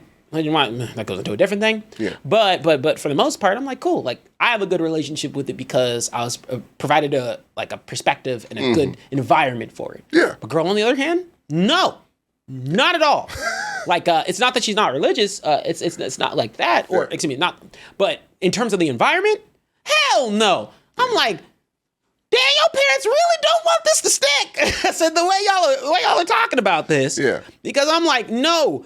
In the same vein, there's a lot of people when they go to college, right, and they've only known one perspective, they've only known one background. There's a lot of people like that. They break. They freak out. They have a moment, not in a bad way. Yeah. They have this moment where they're like, shit. There's a whole world. There's a whole world of things I don't know. But that only accesses, right, when you have that moment of exploration. Right. Because I've also grew up next to someone who hey, their family was amazing. Never had anything wrong to say about me. Loved, looked out for my mom. Don't have a single bad thing to say about them. Right. But her, she was I was like, hey, come through. Come visit me in Austin, right? Good friend of mine. I was like, hey, come through. I don't know if I can go down there. And I'm like, well, why? It's it's very liberal city. And I said, you think it's gonna touch your skin? And you're gonna be like, I'm What do you gay think's gonna now. happen? That's not how it works. Just leave the city in glitter and lipstick, huh? That's how that's gonna happen. Yeah, walk out the door with nothing. Right there. Can we hone in on that right there? Real quick, because it's not also Juneteenth, it is also Pride Month. Yeah, So let's, we for a small little specket right here, can I hone in on that real quick? Because my whole thing is, what is the end game? When you put these bans where you don't want drag shows and shit, what's the end game to that? Do you think, like, queerness is going to disappear? No! Trans and gay people are just going to vanish from this earth? Like, no, they've been here since the beginning. They will be here till the end. So what are we doing here exactly? What are you trying to accomplish exactly? Let's skip through all the fucking theatrics. What are you trying to accomplish exactly? Because this shit ain't gonna end. Like, it's gonna be more. Because I don't know if you've looked at this generation that you seem to want to ignore. That's right here. So I read a great article and I loved it. To where, like, you know, a lot of these kids now, it's sneaky links, man. It's whatever. Like, we don't need to put it out there, but hey, if I'm into this person, we might hook up. Might not be full on sex. It'll be something. I'm into them. Well, so they'll talk. Have a deep conversation. I don't care what gender they are, what they identify as. It's just if it's, it's a vibe. It's a vibe. Yes, that's the future. That's what it is. People aren't going to give a fuck, really. Like, it's going to get to a point to where people will finally stop turning that shit into hate because, they're projecting, to where, like, you have these urges, you have these feelings, and you've translated that into just fucking hate because you can't deal with it. And that will end. It will start to dissipate, and then people just be fucking everybody, and it'll just be life. That's the future. I'm sorry, but that's what it is. And I'd even say, like, let's kind of put it in the veil of some other avenues. Yeah. I'm just like, at the end of the day, even if you were to, like, even if that weren't to be the case, which I don't disagree with, right? Yeah. But even if that were to be the case, very simple fact is especially when it comes to things like that, I come from, my biggest statement is, even if you don't understand, don't have to hate. You don't have to hate shit you don't understand. That's such a dangerous way to think. It's such a dangerous mindset because there's so many other avenues in there that, like, you can be like, hey, you know what? I'll put it this way. You can still have criticisms of any community in terms of interactions, right? Yeah. One thing that I talk about oftentimes is like, hey, I love supporting the LGBTQ plus community, but the inner machinations of some of their infighting is very converse to what, like, the overarching messaging and what their support they want is, right? A lot of times, a lot of those different groups will have different instances that, clash with each other. Beef between them sometimes. And I'm like, hey, man, you guys have a really strong, guys have a really strong pull, really strong messaging, like, really, like, you could take and run with that. Right. And so it relies a lot of allyship and collaboration. That's an okay statement that I feel like no one would feel offended. Yeah, when it comes down to it, they will ride together for the main purpose of what it is.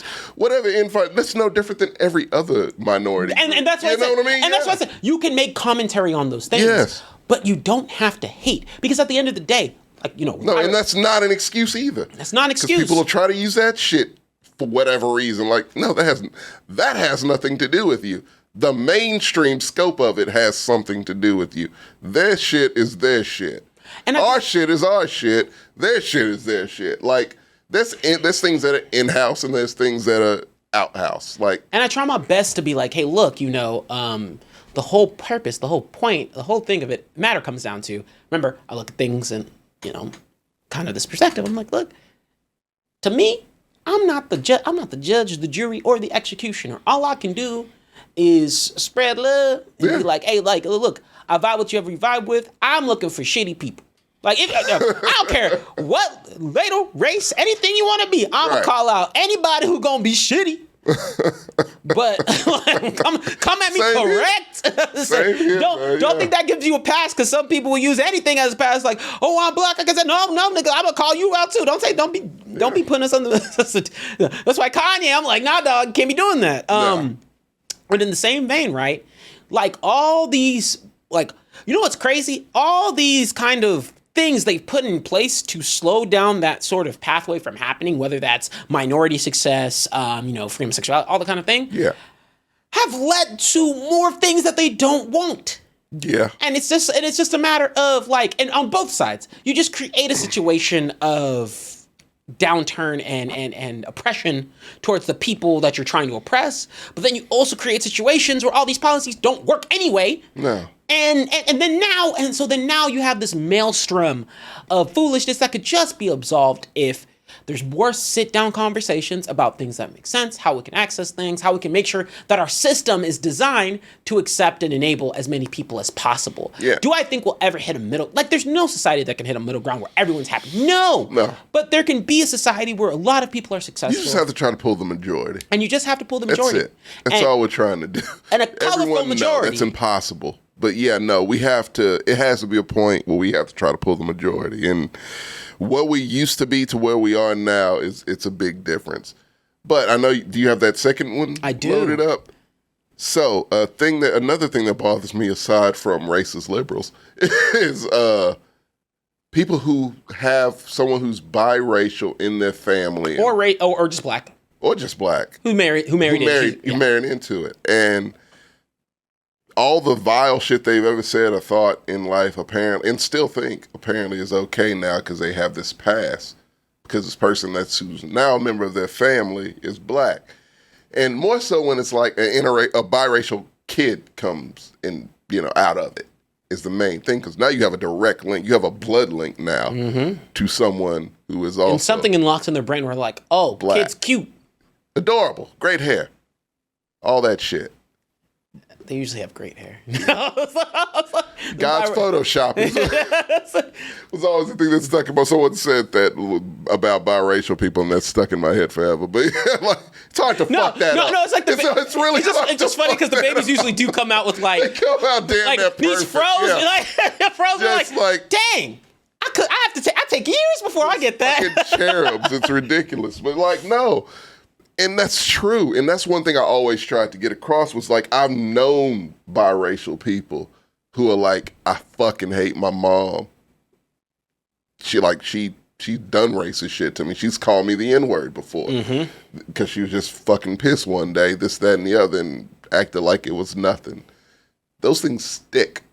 Like, they stick. Because those kids do not feel like they're white. They don't feel like they're black. They are They are their own thing. They are their own race, damn near. But here's the thing, and this one's really a controversial Tommy theory. To me, that's what an American should look like. Honest to God. An American should be a mixed race person of any kind. Because that was what was promised. Am I right? What does Statue of Liberty say? I think it could be anything, but I'm with you. Land of the free where everyone's supposed to be free. Love is free. So if I love someone who's in this land for everyone, they might be Asian, they might be white, they might be Hispanic, I'm black. Thus, but in this place, that's okay. This place encourages that, right? So to me, thus, Spider-Verse in like 2050, the average American to me you should not know what the fuck they are, to be honest with you. Of course, you'll still have your OGs, but to me, that's what an American should look like. Or we should strive to have more representation from those fronts without feeling, because remember, because we're still I know it's country. Yeah. We're a young country, but to me, just what was on paper of what this country should be at this point in time, we should be seeing a lot of those. And at a certain point, that should be what damn near is. That's if people think of America, it should just be this melting pot, which means the people at this point, 2050, 2070, should be melting pot people. Of what, I don't know what the fuck you are. So, can't really be racist if I don't know what you are. That's true. That really, it's a joke, but that really is that's how you eliminate it. It's like, I'm mixed with Asian and Hispanic. Yeah. I'm mixed with black and white. We look the same. It's kind of like that. Mega Africa. Imagine what they would But actually, this video does bring up some things that I have for, and we'll talk about it in a second. Why is that the mute button? You're white and you're married to a black person married into your family. You recently had a mixed race grandbaby or a mixed race child, whatever. It's really important to understand that because we've been taught so much vile shit about black people, that just because you now have proximity to a black person or a mixed race person who's a member of your family who you love dearly, it doesn't mean that automatically dissolved all of the biases and prejudices and really hateful things we've been taught about black people.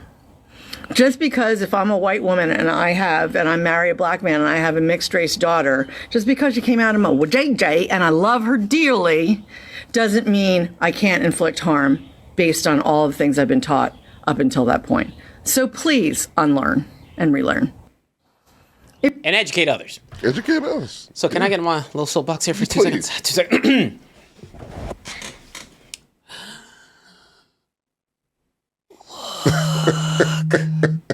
I know for a fact,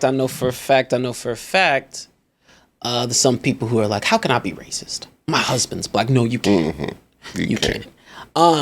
As two individuals who have been in interracial relationships, dated all different kinds. We've dated all, the spectrum. Even if you're real great, you still have your day. We talked about this last time. You still have your days. Yes. So, and it requires someone who's willing to really unlearn, not just, and they could come from amazing families too. Yeah. That's totally fine. Unlearn what media has perpetuated. That's the key. What songs, That's the key. Propaganda, what all these different things have constantly put out there, to where you don't that chill, that spidey sense you have whenever you're next to a black person. Yeah. All those kinds of things requires time. Not the cool spider sense that black people have where we acknowledge, oh, there's another black person approximately in aisle 5, and you're like, yay. It's a thing people do subconsciously, man. Like I told you about the sidewalk thing or the store aisle thing. Well, I will see someone. If I'm on this side of the aisle goes all the way here. I'm right here looking at something. They come here. They look at me. They go away. I see them on the other side of the aisle coming that way because they went around just to avoid passing a black person. That's a real thing. We notice it. You might not even notice you're doing it. That's the other part. We notice it for sure. We notice it. I can smell when you are formally and or concurrently racist. Yes. It's not hard. You don't hide it. It really is a spidey. It's the shining. Like we see it. We know it. It's there. Y'all, because I try and be as honest as possible. When you have to been so careful with your words for the majority of your life and so careful with your actions, you notice when people don't have to have that worry. Therefore, you slip a lot more often. Absolutely. In the way your cadence is, because trust me, when a black person wants to be on point, when any minority wants to be on point, I'm talking on point. I'll allow it. On point. We could change our script and you wouldn't notice a single thing that is if wrong with me, right? Yeah. Shoot, y'all hear me on this show. I am very loose-tongued when it comes to a certain word. When it comes to certain words, actually, like I cuss a lot too. Yeah. TJ, Professional Sons, never said a single thing. No. Talks in a very different way. Because that's how we look, man. The thing, I thought about this today. Our lives revolve around white people. They do. Our whole lives always have. We are the minority. 13%. You freak the fuck out over a group of people that are 13% of your population. But no, we live our lives according to that. It sucks. It's fucked up that's the way it has had to be. That's the way it's been. So thus we're used to it. If it flips, they can't do it. It's tough. It's tough. They don't know what it's like to just go about your life having to cater to someone's comfortability. That's all racism kind of is right now. It's comfortability. They want to fucking take black history out because it makes them uncomfortable. They don't want to have the conversation about racism because it makes them uncomfortable. They want to ban books with black things because it makes them uncomfortable. It makes you uncomfortable. It makes you cringe. It makes you feel like you're watching an episode of The fucking Office and you cause all this harm to a group of people for that reason. That's the shit that bothers me. No, and guess what? That uncomfort you feel, deal with every single day. Multiple times. All the time. Yes. Even in your own relationships. Not necessarily. Own relationship. Not even because like I'm not talking about like relationships like with a woman, friendships, all those kinds of things. Yeah, no, all relationships with someone who's white. Like I'm patient like a motherfucker. I had a friend. Yeah. And they challenged me that day because, they were trying, and I said, look, you get, there's no slip-ups. Yeah. Don't fuck this up, or else I will take you to a place where, trust me, and I'll make you say it in front, and I want you to see all the reactions that you'll get. And then we'll test that out. Yeah. Don't get comfortable. Yeah. Don't think you can get comfortable. Nah, not even remotely. And granted, don't get that side of TJ out too often. You're a better man than me because, the friends I have are they are very distinct. They are dug in on how they feel about that shit, and each one of them have said things to me that I've not really heard from the general consensus of white people, which makes me it's something about it you get more so than the other. Every white person, including the woman I'm with, it's something that you got something. Because she comes from a very unique background to where it's that's a weird-ass background to where I can see how you don't look at things the way most white Americans look at things. She wasn't born and raised here, that kind of thing. To where it's okay, I get that. And that's, that resonates because I know it because I know you and I've seen what you've said. I know what you're about because I've known you long enough to where you're on, where you are in my circle and to where it's so it is people who get it. It ain't many, but it's people who get it who will stand on the fucking table like those people. And those are good, and those are what we need. We need more of that. We need them. It's not going to work without them. So more instances of... And don't shun them away. That's why, that whenever that commenter say, anti-black, referring to, I assume, Marcos and JJ, to where it's nah, that doesn't work. That shit doesn't work. Again, it's 13% of us. We're good. We ain't that good. It ain't gonna work. You need allyship. You need people on your side. You need people who see things the way you see things who aren't your race. And that's okay. That's a good thing. Do not shun that away. It's this kind of uniform thing where, look, hey, we might be about 13% now. Mm-hmm. But the more allies we build together of those oppressed communities, we'll eventually hit a percentage that is well over what we need to be. Mm-hmm. And, this kind of links into the Mossy Meadows conversation. Now, granted, we have transplants in the middle of our... first of all, Facebook, you're done. They're doing the thing. You get them out of here. I logged out just to make sure. So we're good. Stop it! So logged out. Okay. I hate that noise. Yeah, I haven't heard that in years. But no, we need that uniform. We need that uniform. We do. Yeah, that's how change happens. Because guess what? I want someone to care about my causes, my issues, my things just as much as I need to care about other people's. And it helps bring a lot of interesting dialogue and interesting knowledge into your portfolio and perspective. It does. One demographic that we don't ever get to talk about a lot, and we talked a bit about it on the our Asian and Black cross fusion episode. Is actually, I talk about Hindu and Muslim and brown people, right? Where I'm hey, have you ever taken a Muslim gets painted with this entire perspective in Arabic, and I promise you, even myself. I've done a pretty good job trying to read and understand different religions and understand cultures. And not everybody's willing to go out of their way to do that. And the reason it's hey, you know what? When you learn more about why people do what they do and why people believe what they believe, even if you don't believe what they believe. It makes sense. It starts to make sense. Yeah. And you understand, hey, the golden messaging of this is something that is ultimately fruitful and brings you to being the best person you can be. But you want to know what they do is in the same vein, right? They'll show you all the bad things about being Muslim, all the bad things about being Hindu. Oh, that's the first thing. That's what they lead with. And they'll never, and just like that, I'll be there's equally, if not worse, things that happen in Christianity too. And they're whoa, time out. TJ, we have mass shootings every week, damn near practically. If you look up the belief system because we don't like to give those motherfuckers any type of shine whatsoever because they don't deserve shit. If you look up a lot of their belief systems, it's a lot of white Christian nationalism. That's the vast fucking majority of this shit.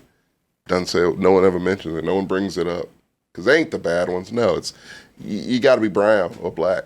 Those are the bad ones. You don't. Domestic terrorism is horrendous in this fucking country. All those shootings, those count as domestic terrorism. That's what that is. That is the definition of that. Tommy, you can't use those words. White people aren't terrorists, right? Brown people, brown Muslims specifically. That's when you think terrorists, that's what you have to think. And here in this country, that's what you have to think. Listen to you can't think Billy Bob listen to the song American Terrorist by Lupe Fiasco. There you go. Yes. I recommend that too.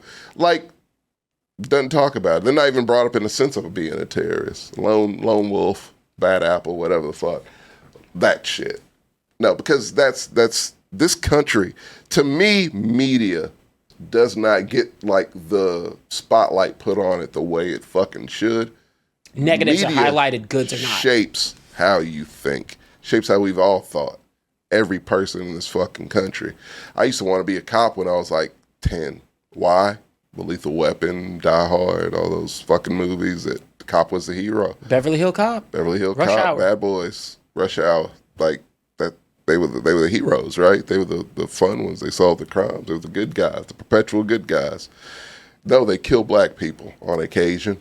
You know, they just do it for whatever reason. They just do. That's not a good guy. That's not a great guy. Didn't see that in movies at all. But that's reality. Media can fucking flood reality, can dilute reality into whatever the fuck it wants to be. That's the thing, man. And that's something that a lot of people just don't think about. It's all media. It's not just, I know you think your Fox Newses and your crazy ass Newsmaxes or what the fuck. No, it's everything you fucking consume that a major company brings you. Like it just is what it is. And so like, funny thing, AI is a great way to put it. Because all AI does is it just gathered the information that's been in the world since, 2020? Is that where it's up to? Chat GPT, like 2020, 2021. And it's racist as shit. Like, we tested it out and showed that, not even purposely, just by accident, showed just it's a racist as shit. And it's been proven that, AI, for what it does, it's going to be racist. It collects the world's info. And AI says you're racist as fuck. And before we before we flip scripts here a little bit, like, what you said really did resonate, because I was also one of those kids who was like, being a cop sounds cool. Yeah. Because you're like, that's what it was. Used to play it when we were kids. The show. Be like, Bad Boys. I'm like, oh, that's funny. It's like, hell yeah. But then what you realize is they don't have the dialogue and or perspective that really shows the other side of it. And inevitably, hey, if you saw something like, and I'm gonna actually show this, because funnily enough, when you brought the subject up, I was like, man, there's actually something I've watched, or not watched, there's a video or like a series that's been popping up on my YouTube Shorts, because sometimes TV cuts pop up there. And man, if you saw this, would you want to be a cop? The suspect is 6 feet. That guy's too short. Because I'm scared RP with a gun in the face is gonna tell the difference between green and blue. 6 feet and 5'6"? Come on. Control, 7 Adams 7, 8th and Bronson. Got a possible 211 suspect. Code 6. Hey, LAPD, show me your hands. So show me your hands, now! What the hell? I didn't do anything. I didn't do anything. Roll over, dumbass, on your belly. This right here. Hands behind your Why are you cuffing me? Your safety and ours. My safety? Ow! You're hurting me. Look, sir, please, it's gonna be okay. We just have to check you out. Check me out. That is super. What are you doing? That is super. Ain't looking so super right now. No. They had to pay this man a lot of money, because he's actually a really nice guy in person. He's a great guy here, yeah. That's my son. Ma'am, it's gonna be okay. It's gonna be okay. Back up. I didn't do it. Right. Let my baby go. I didn't do it. I will knock your ass out. Get your hands off my wife. Are you crazy? Control 7 Adams 7. I got a house emptying out on me. Send back. Let him go. Everybody on the ground. Control 7 Adams 7. We need a supervisor out here. Code 3. Everybody just stay where you are. Just give us a minute to explain. Everybody on the ground, now! I know,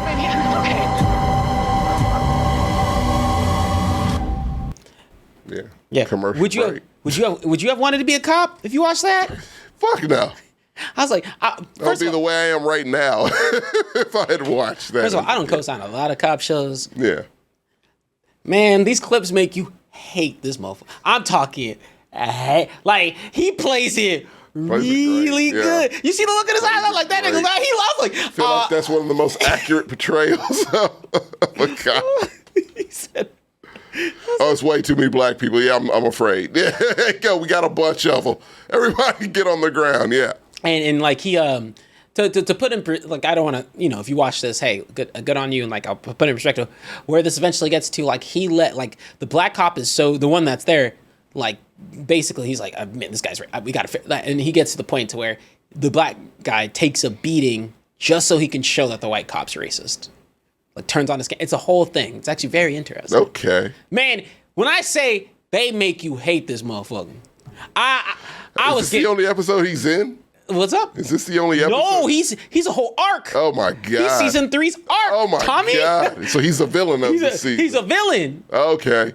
Good job, Superman. Superman curse did not apply to you, Brandon Routh. Good job. But no, they but wait, were there ads that were played? Man, you see my hands, I don't run shit. But I know that we've been talking about allyship. It's been so important, but definitely still want to get into our fun facts. I'm being mindful of things. We'll jet through some fun facts here in just a sec. Do you need a little bio break? You need anything? No, I'm good. Cool. Okay. So I'm gonna do a little. You don't see the screen go black, which should be. Am I got glitter on my face? You gonna go see the screen go black? Oh, wait. And we back. So hold up, got a flash for a second. Manscaped. We're back. Yeah, we're back. Support us. No, we're not doing an ad on today's. But flipping scripts a little bit, let's bring a little joy into here. Not joy, let's do a little bit of things to help make sure that people are starting to learn some fun facts. And Tommy, as you started off with today's conversation, which I really appreciate you bringing those videos, I asked Tom, so for prepping for these shows, as per usual, we're allowed to bring whatever we're interested in. And Tommy, I hope you like that. I give you... It's probably the only show I prepped for. But hey, Tommy always sends me great things, so give a little claps and shout out to Tommy. Tommy always brings in someone awesome and brings in some fun facts, and so I want to actually get started off with you. And actually, no, let me first set up the stage, just to make sure that I'm doing my due diligence, just in case you're unaware. Juneteenth. Tommy, can you give your top of mind? Why is Juneteenth so important? What's like the... Because it's, I mean, if you want to get technical about it, it's Black People Independence Day. It's Black July 4th. Because when July 4th actually happened back in 1776, that did not apply to us. That applied to white people only. So, yeah, when we were actually free, when slavery was abolished, all that good stuff, Texas didn't find out till it was like 2 years after it was actually abolished. We're still being slaves because Texas. And yeah, when we did find out, we decided, no, that's a celebration. It was 2 years after the fact, but people were just like, whatever, fuck it, doesn't matter. What's the city? Galveston. There you go. You know. I know you know. I was going to set you up for free. I was like, I know you know. And so it was a celebration. Like, it was just a full-blown, like, of course, you wouldn't care that it was they should have told you this 2 years ago, but I've been a slave my entire life. I don't give a flying fuck. Like, I'm free. And fuck you. So that's technically Black People Independence Day, because I wouldn't be here. You probably wouldn't have been allowed in the country. So it's just like, you were born here. Your parents wouldn't have been allowed in the country. Or they would have just been slaves also. And so that's a big deal. It's a big... Look, Abe Lincoln... You weren't perfect, but shout out for that. He did, man. Because had you not done that, I can almost guarantee you it would have been a motherfucker that tried to bring it back. If it wasn't like codified, I don't know if it's codified or not. If it ain't, it doesn't matter because no one's stupid enough to do it. Actually, these Republicans might be stupid enough to do it, but they're banning books.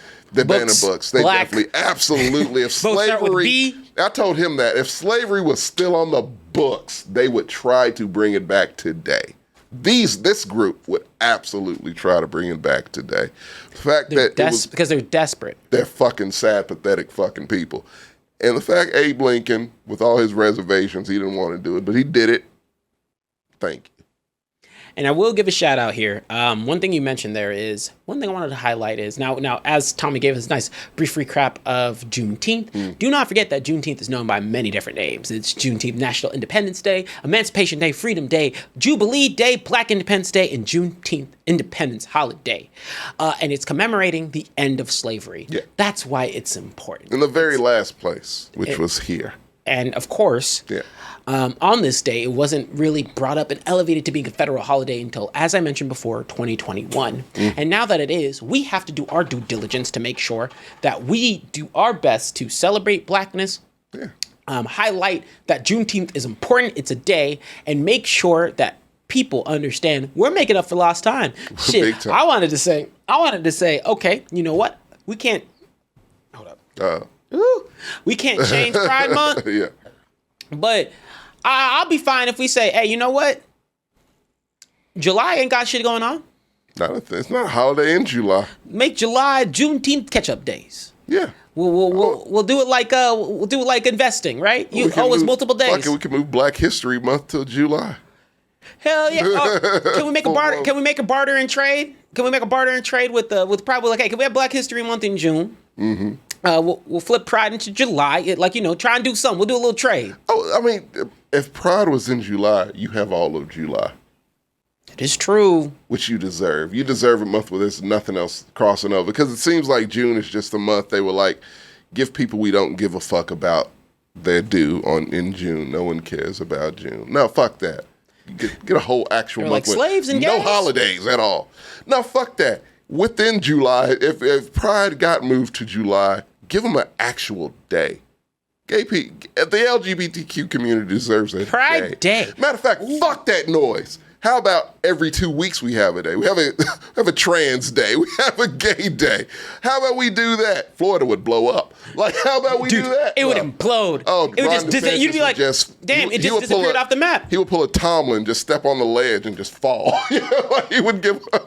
No, he'd go to the border and be like, all right, better start digging. What do you mean? We can't build a wall here. He's like, oh no, we're not building. We're breaking Florida off. We're gonna just. It's gonna be an island.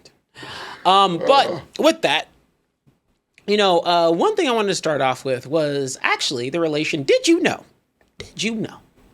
about strawberry soda and Juneteenth? Yes. Of course, right? How do you not? Hey, remember, some people out there, they're new to Juneteenth. It's so bizarre. Like, it's really weird. I can't lie. It's bizarre because I've been celebrating since I can remember. Like picnics, cookouts, like big events, parades.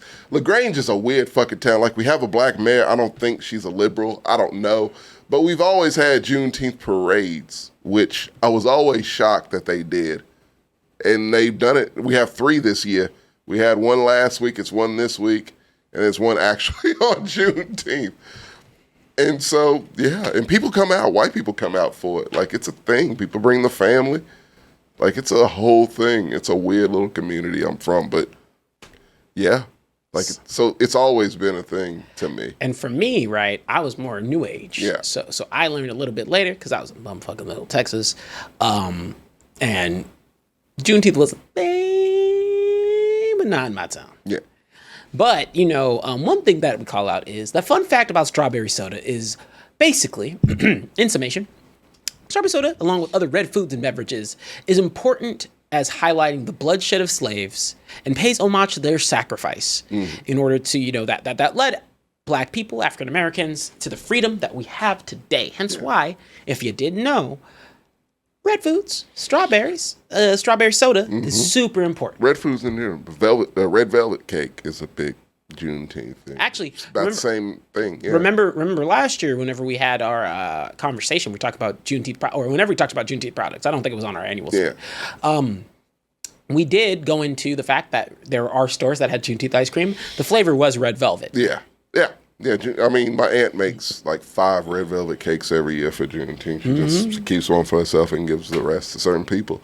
It's a part of it. Like, the color red is a big thing with Juneteenth. Because damn, how come you got that side? What do you mean? Look behind you.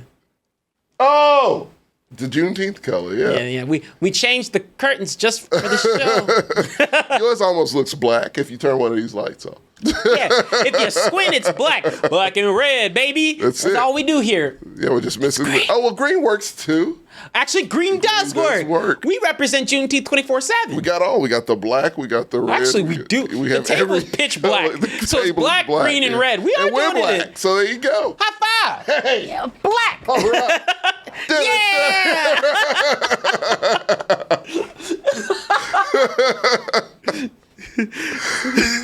Look, that was all accidental. Yeah, you know?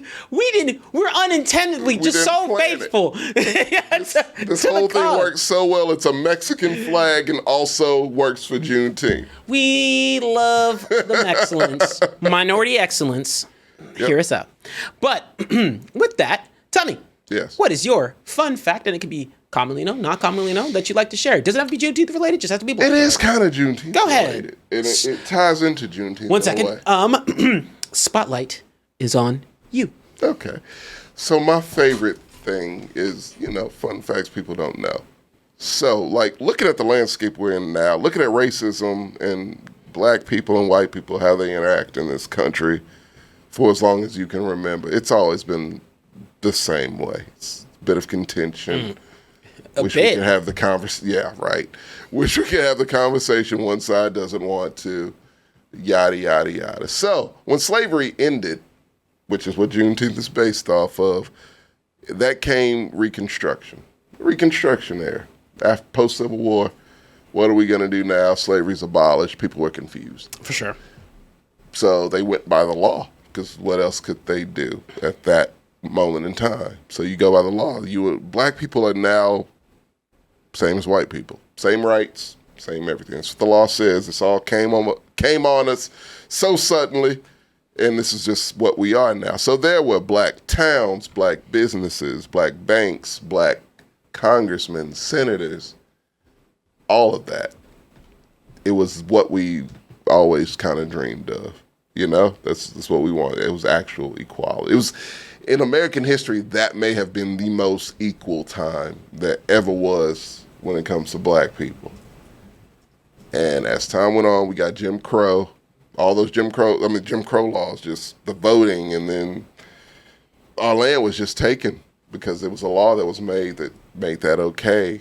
Our towns were burned down, and there was the Red Summer where it was just fucking, Red Summer lasted forever. That came later, but it was still just kind of a emphasis of white people being like, nah, this just can't be a thing. Can't be a thing at all. Can't be a thing at all. And so you had a lot of the Southerners just getting mobs, burning down towns, killing, hangings, lynchings, everything you can imagine until the law got involved and made all of it illegal. Then we couldn't vote. We couldn't do anything. We had congressmen. We had senators. We had that. Multiple. Not just one, multiple, representing their black towns in this country. See, Tommy. Stripped away. Tommy. Just like that. Tommy. Yeah. You want to know why we're on the same wavelength? Because one of the things I was going to talk about were, and actually I have a list right here, so it'll help out with our conversation. One of the things that we were going to talk about, or I was going to bring up, is the amount of towns that are just hidden. There's a lot. Underwater. Yes. Under lakes. Yes, flooded. Quote unquote flooded. Towns don't just flood. They don't flood. They also don't get just completely burned to the fucking ground. And everything a person owned. Look, when they use fire, when they burn things down, when they burn these towns down, where these black people, these former slaves and children of slaves lived, when they burned those down, that was purposely done. It wasn't just burning it down to burn it down. They burned it down because everything those people had, every documentation, every bit of information they had was in those buildings, were in those homes. And thus, you burn them down, you go to the bank, hey, I need my money. I have nothing anymore. Do you have any documentation that says you have money here? It burned. Oh, well, you don't have money here then. It's American banks that are still around today that have black people's money from back then that they did not give to them, that they took from them. Stolen. Like, so when we say stolen, that's the thing. I think people think we complain. I think that's a big thing. We complain like, oh, racism. It's just a lot of loud buzzing. Yeah, it's a lot of bias. It's no bias. Hey, you stand on your own 2 feet in this country and you make what happens happen. No, it's not how it goes. If you're lucky, people can look at you for your character. If you're charismatic enough, sure. Yeah, they might. If you're good enough to do that, you might be able to pull that off. That shit is built in. It's been done forever. And it's a thing to where, and I truly believe most of them don't know the racist things they're doing because it's so built in. To us, we're like, that is so obviously, wrong and racist and this. In their minds, I don't think they think that. And that's the thing. That has to be broken. That you have to make them see like, hey, this is this. This is how I see this. And this is kind of what it was because the effect of what you're doing is what I'm seeing, Mm-hmm. Like it's a ripple effect. It's a ripple effect. No. And it goes back to my bad apple thing when people use that bad apple defense, which I fucking hate. It's the dumbest fucking defense in the world because it's like you acknowledge there are bad apples. Well, cops. We'll say cops, but it goes for really everything. It goes for also, doctors. Time out. Can we talk about there's not that many bad apples. You go to a store. Like the actual, I've not seen really any. I don't bite into one of these. They get them out. You can quick. tell, and you can tell. Grocery stores can get them out quick. Why the fuck can't police stations? I don't know. But trees when they fall down, it's like, I've bitten into one. It's probably okay. Yeah, but look. If anyone, fun tip for anybody of color, and they hear someone use that stupid fucking excuse of it's only a few bad apples in the bunch. Cops, doctors, lawyers. Judges. Yeah, tell me. And a few bad apples in a bunch means that bunch is shit. It's garbage. So it ruins the whole saying is one bad apple ruins the bunch. That is the saying. So you keep bad apples in, they ruin the bunch. Your saying, not mine. But no, look, this is the quick remedy for that argument. Do the math on it. One bad apple, right? We'll say two. We'll do 2 examples. One bad cop, one bad doctor, all right? They're there. And statistically, it's going to be more bad apples in this bunch. But we're just going to focus on these 2. Say they have careers 20 years, both of them. Both the doctor and the cop. How many lives of black people and people of color do you think they affect in that 20 years? If you had to guess, 20, 15, 50, Hundreds. Who knows? Hundreds. Likely hundreds. Okay. Don't get me started on doctors. That should be a subject because that's a big fucking thing with me because I've experienced that first fucking hand of that bullshit. But no, the hundreds. Likely average. Look, I'll be kind. I'll say 50 for both of them. That's 50 for 2 bad apples. Say there's 30 bad apples. Let's do the math on that. We'll say 50 for all of them, and that's still a lot. So that whole bad apple shit, no, those bad apples affect life after life after life in the time that they're there. Oh, and when you have more than one bad apple could cause a lot of damage. Imagine what hundreds could do. And let me help y'all out here for those who are listening. And America does a very bad job of showing the gravitas of one life. Yeah. One life is one more than it should be. Yeah. Depending on how you value life. And that's something people should ask themselves. What do you value? Honest to God, no, fuck it. Do you value a white life more so than a black life? Or should they just be on equal footing, which a life is a life, so they should be. They ain't ready to hear that, though. No, that's too much. That's too real.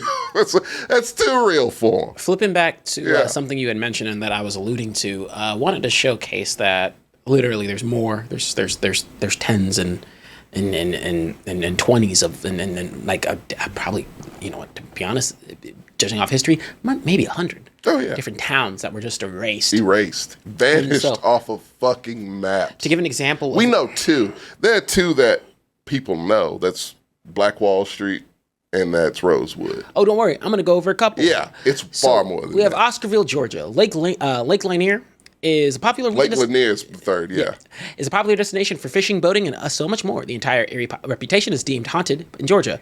But little did you know, that the lake is top of a black town, Oscarville. Oscarville was burnt down in 1912, where more than 1,000 residents were forced to flee following allegations of rape.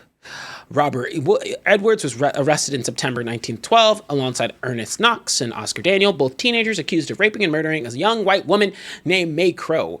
Edwards was dragged out of jail, beaten with a crowbar, and lynched. Daniel and Knox went to trial and were found guilty on the same day. They were both sentenced to death by hanging. After the trials and execution, white men known by the Night Riders forced the black families out of their homes by their land, churches, and schools. Once the black families fled, it was built on top. The lake was built on top and burnt down. You think we're lying? You know where I learned that? Atlanta. You know where I learned about Black Wall Street? Watchmen. Didn't know that shit existed. You know what our schools don't talk about? This shit. That. Oh, don't worry, Tommy. Number 2. Oh, fuck. Coalinga, Alabama. Turns out Alabama's Lake Martin was built on top of a previously majority black town, Coalinga, or Cowliga. It was the home of the first black-owned railroad started by William E. Benson and the Black School of Coalinga Academic and Industrial Institute. William was the son of John Benson, who was enslaved and then freed. He went on a journey to rescue his sister in Florida, who was separated during slavery, and they made their way back to Alabama. John purchased 1,000 acres of land, sold it to black families, and formed a community. Helped his dad expand. After William's death and the closing of the school, Coalinga was destroyed to make room for Lake Martin. Mm-hmm. Why was it destroyed? First of all, what's up with these lakes? Damn, y'all can pick flood them out.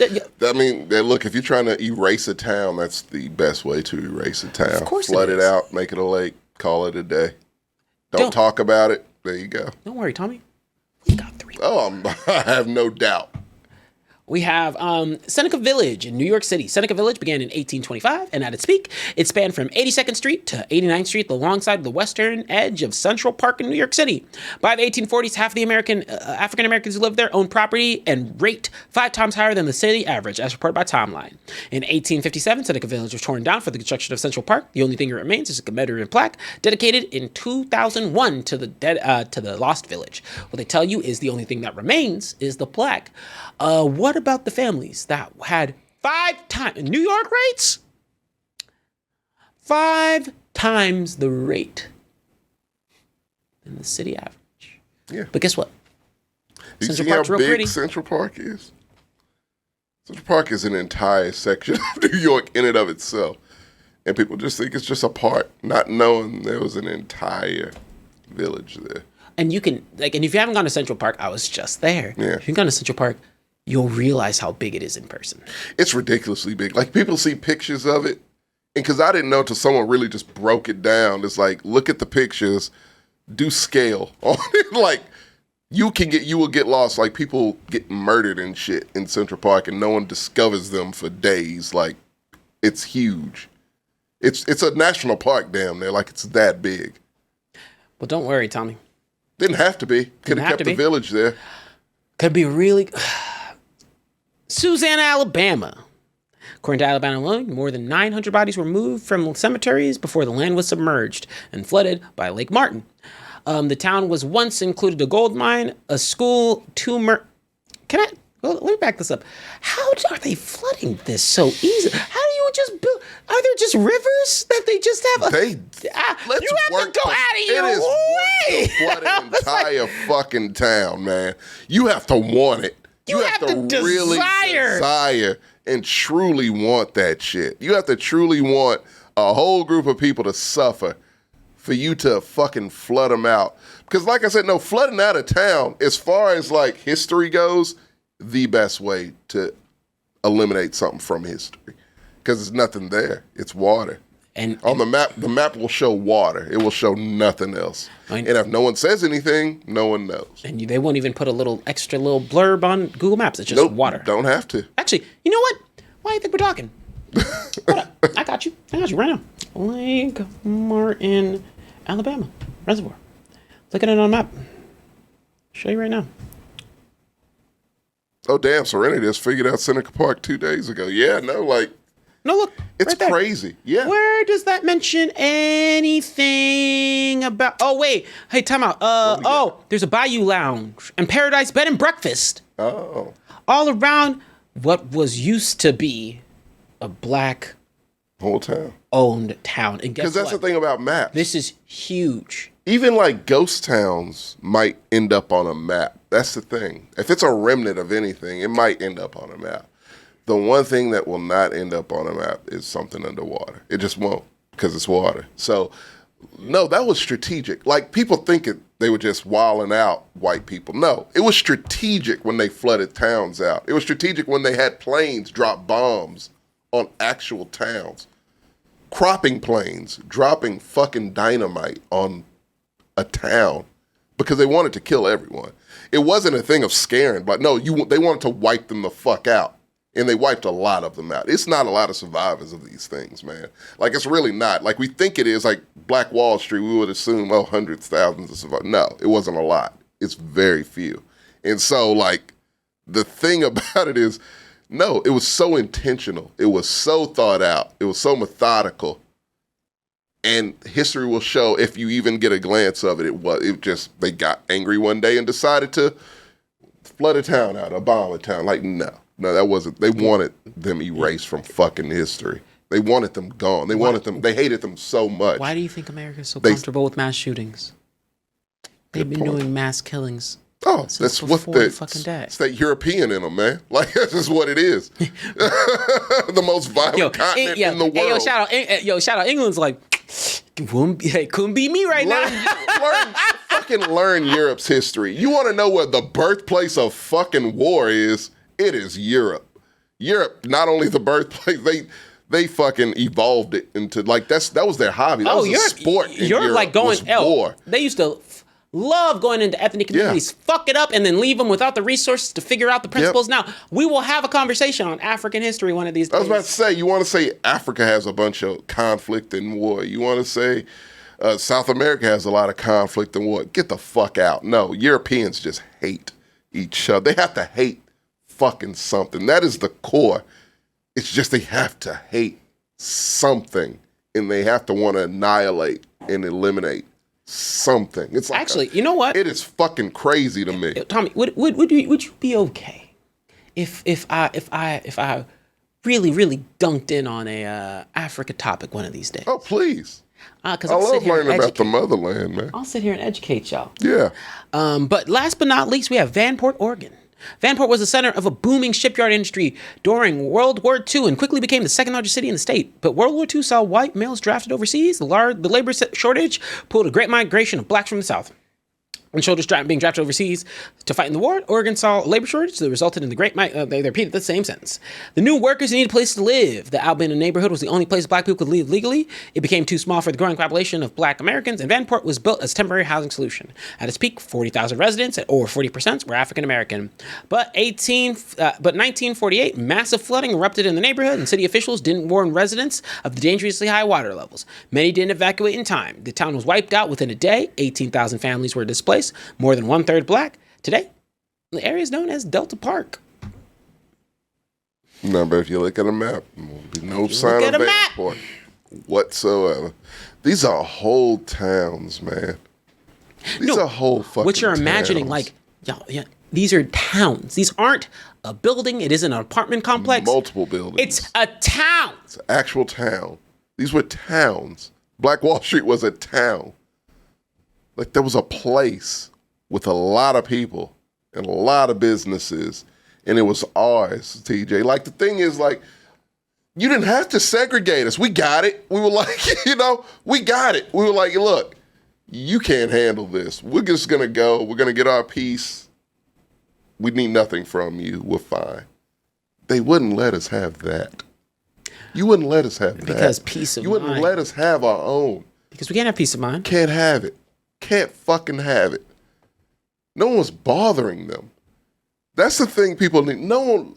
Black people in this country, we didn't want to be here, first and foremost. And don't give me that shit of, hey, we helped you out by bringing you. No, you didn't. What? Because we could have probably done far more in our own country. You don't know what we would have accomplished had you not took millions of fucking people from a continent. We don't know. Have no idea what brilliant mind would have been in there that probably died on the fucking slave ship to get here. Who the fuck knows? You stole people. You fucking stole people. Wrong. No excuse for it. It's no better here. No. It wouldn't. It would have been better there, probably, if that were the case. No, don't do that shit. That's this country, man. And we couldn't even have our own. So that's the way black people look at it. If you are very confused at how we think, this is how we think.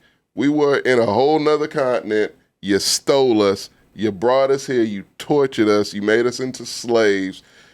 Somehow it was one white man who reluctantly decided, hey, let's free him. Did it. We were like, okay, you go there. We need some space, clearly. We need space. We'll start our own thing. Just leave us be, and we'll be fine. We won't get in your hair. You don't get in ours. We're good. That wasn't good enough. And then what happens is you came and you fucked with us. And that's the problem. And you stole from us, and you killed us, and you bombed us, and you flooded us. We did nothing to you, but you did that to us. Oh, but Tommy, so you can't be mad right now. You should not be mad right now. You shouldn't be angry right now. No, I shouldn't be angry at that at all. Why shouldn't we shouldn't talk about that, TJ? Because over years, shouldn't talk over about years it, right? of this sort of impact happening, and some people ask me, right? Because it was rectified, right? Rectified. Was that rectified? Oh, Did we get that 40 acres and a mule we were all promised? I don't think many people got that. Businesses we actually started, land we actually bought, taken from us. Just taken, because there was a law that was made that made it okay to take it. Never got it back. We're supposed to be okay with that, though, yeah? Years down the line. That's generational wealth that's gone. The banks that stole our money, we're supposed to be okay with that, though, right? And let me put y'all on game, because a lot of people, and this is why I want to have an Africa topic one time. Yeah. It's mainly because, yes, my family is from Africa. So our history and our experiences are different. Yeah. But you want to know what happens when you rip a multitude of people from the land that they are known and born? Guess what? You no longer have the resources and the manpower to properly defend yourself from institutions that are coming to take over your land. Yep. Cough, cough. Europe had a fucking free reign over a lot of different countries because punk-ass Europe more than anyone. I mean, punk-ass Britain more than anyone. And you weren't able, and these people weren't able to develop, weren't able to mature, weren't able to really bring up the countries we never that they got used to to live evolve in. the way we should have. It was disrupted. Anything you could have thought, it was disrupted. Hell, look at Japan, how they evolved from their traditional to the modern. People seem to fucking forget Africa didn't really get that chance. We got it a little bit later, but in the time we probably should have had it, we didn't. We were stripped. We were stripped. It was disrupted. It was stripped. It was disrupted.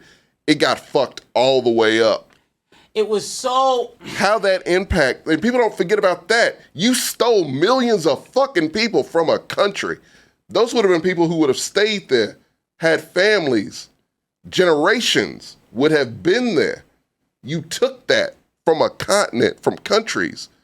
That has an impact. That has an impact. We are all over the fucking world. That has an impact. On our success, our ability to thrive. On the entire continent. Because it sets you back. Because guess what, guys? It wasn't What other countries stole people? I mean, shoot, but from Africa? Yeah. Look, no. Why was Africa the center point of where people were stolen from? Great question. This was the place we decided to take people. And commit to it. Why? Because they look completely different from you. Not even to go into... In your mind, they may be primitive in a way, but no more primitive than Native Americans who were very intelligent, who had their shit together, as did African tribes, as did the Aztecs. In your mind, they weren't modern. They weren't where they should have been, so you thought you could overtake them. And they all fought.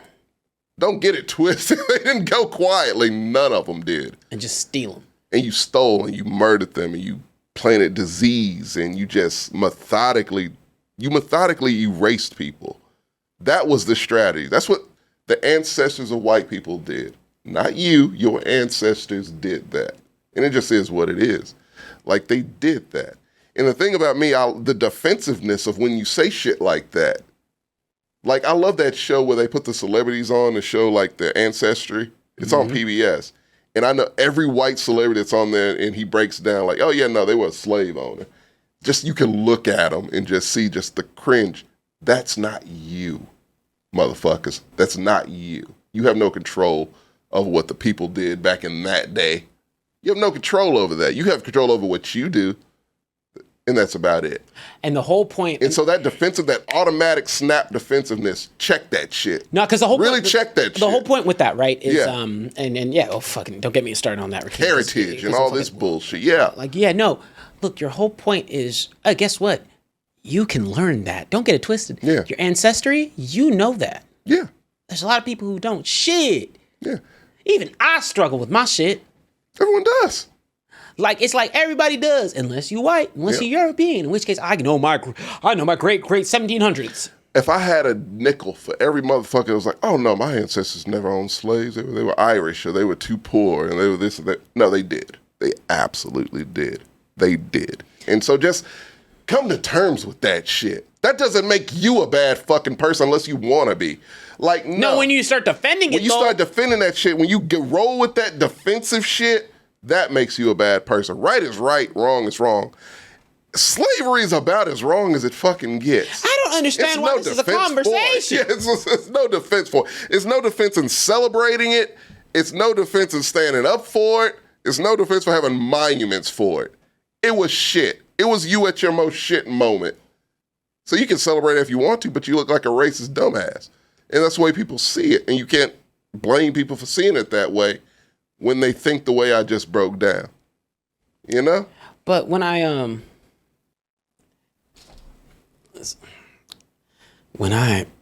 sorry, you got me on a. I'm going to bring it back up so we can close out. Yes. Because first of all, what was funny was on the side here, it said most popular. This was this. American Airlines eliminates checked baggage for international basic economy tickets. Black Irish people. The history of black presence in Ireland stretches further back than you think, which is actually probably a cool page to read. Debunked. Sweden is not hosting a sex championship, despite the rumors. This is a very mixed bag of a website. I'm like, what? Y'all, I kind of like this, man. I'm like, they educating people on a lot of shit. Yeah, getting straight to the point. And last but not least, a couple charged $650 for 2 drinks and pasta. Greek restaurant accused of overcharging. I like this mix of news. You send me this link to this. Yeah, website, I was like, time out. When did Sweden start hosting a sex competition? Yeah. Now look. Damn, Tommy, we can't. Yeah, it's like we gonna make this Juneteenth fun topics. Ain't fun shit to talk about. Black people suffering. Yeah, man. Like, I'm trying. Like, you know, but like, fuck, we got a lot going on right now. Education is fun. There we go. And that's the thing, man. Education is fun. Like, we're sitting here and we're gonna drop some heavy, you know, some fun facts on you, which we'll get to the speed round of fun facts. But like, dude, like they want to not teach anything. I don't think they want to teach Martin Luther King anymore. I think that's banned now. And it's shit like that. It's like, man, we trying to give you advanced shit. You can't get the basic shit now. Dog, and you know what? Because God forbid. Let me do an allyship. God for fucking bid, TJ. The wokeness. What the fuck is woke? Is woke like, hey, man, like, I think, you know, John, who's black, yeah, I think he should get a fair shake. Is that woke? No, because if you're woke, to me, that means you're just a shitty fucking, I mean, if you're like not trying to be woke, you're fighting, you're anti-woke. You're shit. You're just a bad person. No, time out. Am I missing something? When they hear woke, they think we're okay killing everyone. Come on. Yeah, that's what I thought too. Yeah, that's what they hear. They're like, oh, time out. Woke. Yeah, we're okay it's no everyone. person. That's exactly what they do. Who is anti-woke? Who's a good person? That's my challenge. If I could find one person, I don't even like the word woke. It's stupid as fuck. It's cringe as fuck. Like I hate saying it because they've turned it into some shit that ain't even what it really was. Like they tried to redefine it and they sound stupid as shit, and it really turns a lot of people off. Let me do an allyship moment too. Okay. You know, and this is how hard we've been fighting for black people. The most, I will give and admit this, most advertised, properly known, mainstream sort of racial dynamic that is constantly spoken about. Let's not even get started on any other color or ethnicity. Shoot, they made you. In school, they made you think, what was it, internment camps? Yeah. We're like, oh, cool. At least they were slaves. Internment camps. They live together. These people just live together. You forget we had Texas educations. So, like, all this shit that's new, it's like, no, that was, we've already done that. It was it was slavery for a week, Martin Luther King for like 2 days, and we were done. Then it was back to remember the Alamo for a year. That shit was a 2-month goddamn thing. I don't know how long it was for you. For us, it was like 2 months. No, it was 2 months for every year. Yeah. It's like, I don't give a fuck about the Alamo. I care about the fucking, I rooted for the Mexicans. I don't fuck the Texans. Like you want to know how I fuck Davy Crockett. I'd take give a fuck about Davy Crockett and his raccoon AP hat. World History in order to learn world history. Yeah. That's how I learned about the Crusades. It was an advanced placement class to learn about world out history. of your way to not hear about the fucking Alamo. Like, literally, I had to take an advanced course, so I did not learn about that shit. Get away from it.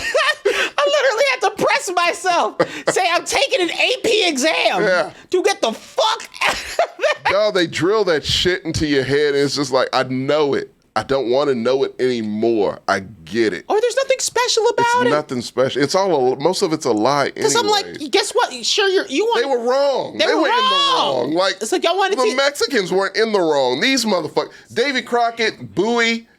I forgot the other guy, Travis, whatever. I've already forgotten about them because they deserve to be fucking forgotten. Fuck them. All that shit. Like, it's stupid. And what we should have, all the shit we just talked about, if you would put time into that, would have been a lot more better people in this state, probably. Dude, Greg Abbott definitely wouldn't be governor, for sure. Hell no. And that's the issue. That's really what it boils down to. That's why they want to keep people stupid and uneducated, because they vote for fucking Greg Abbott. Of course. Yeah. They don't want to make easier pathways to education. No. They don't want to make easier pathways to diversity. You don't want people to think. And at the end of the day, you know what? It's going to lose you money because you can't fight it. And the city that's probably bringing in the most technical, like, you know, for tech companies. This city brings in, I think, more money than any Texas city. Maybe Dallas, maybe actually, second. I can check. Yeah. Like, which city, which Texas city? I can't see any other unless it's like oil involved bringing in more money. But as many tech companies that are here, the liberal little fucking blueberry in the tomato soup. Like, yeah, you talk mad shit about Austin, but like it's the city. Dallas brings in quite a bit because they have, but Austin is very high up there. Let's not get into it. It's close, yeah. He has the oil. That's why. He has oil, yeah. But, okay, let's switch it up. Okay. We will end up positively. Thank you for joining us, because I know that when we get heavy, we keep it real. We do not hold back. That's what this show is, man. We get it off our chest. That's what this show is. It really is. Like, sometimes this show ain't good for our blood pressure because I be getting angry. I get up and not there, like angry at you. I be like, no, damn, this is an echo chamber. Like it really hits when you get to say it. Man, we're mad because of black issues. Sammy's mad because it's hot. Everyone's mad in this apartment. It is hot to the motherfucker. Yeah, and in his defense, they fixed his AC and it's still hot in here. So I would be a little hot. It would be way hotter if they had. Sammy was way cooler. Like the first time around, he's like, you know what happens, da da da. And this time he's like, I'm fucking hot. I'm like, dude, I don't blame you. I'm like, I'd be mad too. I would be pissed off. It's been a rough day here in Austin. It's been really fucking hot. I think LaGrange was 110 today. It's just ridiculous. It's June, hot man. box. It's 86 right now. It's fucking like it's 11 o'clock. And it's 86. It's 86 fucking degrees, man. What are you talking about? That's nice, cool. Oh my god. Cool and breezy. Cool, breezy and easy. This shit is not cool, man. It's 100 for the foreseeable future. Oh my god. But in that news, tell me. Yes. Give me some funny and or fun black facts that come off the dome. Well, I wanted to how about my MVP? Give your MVP. Close. My MVP is Hiram Revel. Who's Hiram Revel? It's my new Granville T. Woods of this year. He was, I think, the first black congressman or senator. I'd see, that's the part that I was... Hiram Rose Reynolds. Yes. Revels, excuse me.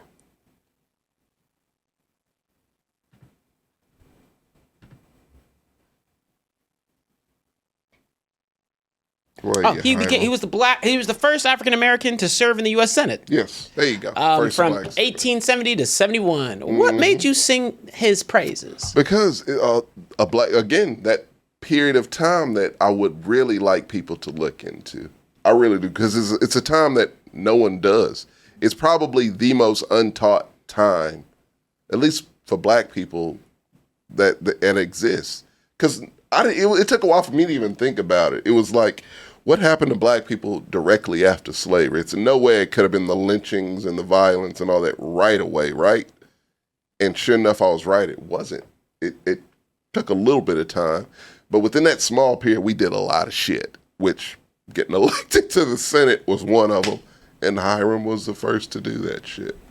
And it's a big fucking deal. And they got real mad. Oh, they got super mad. And Texas had one. We had a black senator, congressman. I forgot his name. I'm so ashamed of that, but I need to learn it because, I mean, I see him like every time I go to the museum, Texas Museum, it's usually an exhibit with him there. And I remember like coming across it because as a kid, I was always curious about history. And I looked that up and he was always there. So I always saw his picture. And I just always could not remember his name. But he deserves a shout out too. Really just all the first black senators and congressmen that existed because that shit was reversed to the point. I think the period of time from then to the time after, Jim Crow to where we had another one, it was a long fucking time, which should have told people a lot. But again, no one looked at it. No one looked at the history of it. And so thus it's one of those facts that's just lost in time. And it's shameful. Like it's one of the things I think all of them should be celebrated. All those early black senators and congressmen, because just imagine that you were a slave like 4 years ago. Dead ass. And now, it was more than 4 years ago, but like you were a slave a couple decades ago and now you're a congressman, And you have the power to actually implement and really go into change. And on the political spectrum. It just didn't happen. No. They were doing the job perfectly. And of course, Jim Crow came along and wiped all of it out. And just society decided not to speak on them at all and kind of wiped them out. And I was very surprised, like, when I went to the Texas History Museum to even see anything about him. Like, they had a whole exhibit of him. They had one on the Buffalo Soldiers. And it was all very interesting stuff that I was like, I really appreciated that they put that in the museum to, even do. Like, look, man, we live in Texas. We don't expect a lot from these motherfuckers. We don't expect... Not much at all. Really? We just want a little We bit. ain't Florida. That's all we can really say is we ain't Florida. But we're second on that list. We are. Like, as far as just dumb, fucked up shit happening in the United States, you can almost count on it. It's either Florida or Texas. Did you find them? Oh, who? I didn't know what you were doing right now. No, I was pulling up something for me. My bad. Okay, no, you good. No, actually, you know what? I'm gonna be mindful. Look, as per usual. Well, hey, don't worry. Every show is about black fun facts, and we'll bring some more to the table. And I promised Tommy that we'd get into a lighthearted conversation. But Juneteenth came around, so don't worry. Next show will be lighthearted. It will be 90s. Is it my subject? Yes, it is. God damn it. Now, that's actually not lighthearted, but... It ain't lighthearted, man, but it needs to be talked about, because I even brought it up in the chat today, because Key was talking about, like, black cartoons. And I was like, we have more representation in the 90s than we do now. And so... It's a revelation, people. Like, me and this motherfucker tripped the fuck out on it when we figured it out. So I think my car was getting fixed that day. Yeah. I was like, hey, Tommy, you want to drop me off at home? And it was like this epiphany moment. Wise Panda, what up? Wise Panda! Woo! What up, Wise Panda? How you doing here? He's like, what's up? Thanks for popping in. We're about to end the show here in a second. But we want to make sure that next conversation will be on, I want to say, what is it? The erasure of 90s programming. Because we had like you were saying, there was like your car was getting fixed that day. You asked for a ride home. I drive you home, and I think the subject we had was like 90s stuff, movies and just 90s stuff. And we were chopping it up. And somehow we got on the point of black TV shows. And me and you, between the both of us, we just kept ringing them off one after another. And then it just kind of dawned on us simultaneously, like, how the fuck did that happen? And we don't have like 3 today. And we didn't notice that they completely cut black movies, black TV shows, black cartoons. Whoa, time out, Tommy. Save that subject. Yeah. That's our next one. It's interesting. And to answer your question, Wise Panda, we have been doing our Juneteenth special. So we talked about a wide variety of things, some allyship at the start, and craziness actually in the pre-show, and ended off with some facts that weren't so fun, but definitely need to be heard. Yeah. Actually, hey man, thanks for joining. If you're ever bored and want to check us out during the other shows, Compass on Tuesday would be a good one. Oh, if you want to not see us being Yeah, we just mad for 3 hours. just talking shit on that one. Yeah, But I think we did a good balance. No. We were properly represented and properly going. But we really do appreciate. Oh, hey. Thank you for following. We really appreciate you coming through. And we do our best job of getting to talk to the chat. And so I think a couple of folks are off to the races. They're doing their nightly listens. Mm-hmm. Yeah, man, come through anytime. We highlight you. Appreciate that. And I promise you, we have a pretty generous community. So you'll probably get a gift sub here sometime. Oh, for sure. Maybe even my treat. Yeah, it's all family here. But nah, come through anytime. And actually, you know what, Wise Panda? You come back to any other show, and I promise you, you can ask any one question you want. Oh, yeah, to. we'll answer it. We'll answer it. Anything. What's my bra size? I'll tell you my dick length. Yeah. Come through and hang out with us enough. It's like we get personal here. It's fine. We talked about asses earlier, so we do whatever we need to. Again, we're all close here. But as per usual, really, really appreciate y'all's presence and y'all's availability. As we always discuss, getting to talk about the different cultures and different people's perspectives is super important to us. And we want to ensure that anybody has the voice to be able to do that. And so we do these specials like the Juneteenth special. And we try our best to just make sure that we're inclusive of everybody's different conversations and pathways. And so, number one, thanks to the chat for always being supportive. Always be. Tina said she gonna be back. You coming back? Now you don't got an option. I told you we have a pretty dope. That's some funny shit. I love that. That was a great. It was a great interaction. Yeah. Tina, don't worry. Damn. Your custom excellence item is coming soon from me. And the 94 VT. Hey, thanks for subscribing as well. We really appreciate y'all's generosity and your ability to come through and join us. And so, man, I was so boxy that Tina said, nah, we getting back now. or them back now. Yeah. But no, we really appreciate. No excuses. No excuses. One of us. No. But no, we have a variety of shows. The next show is Compass. I will probably love you to extreme.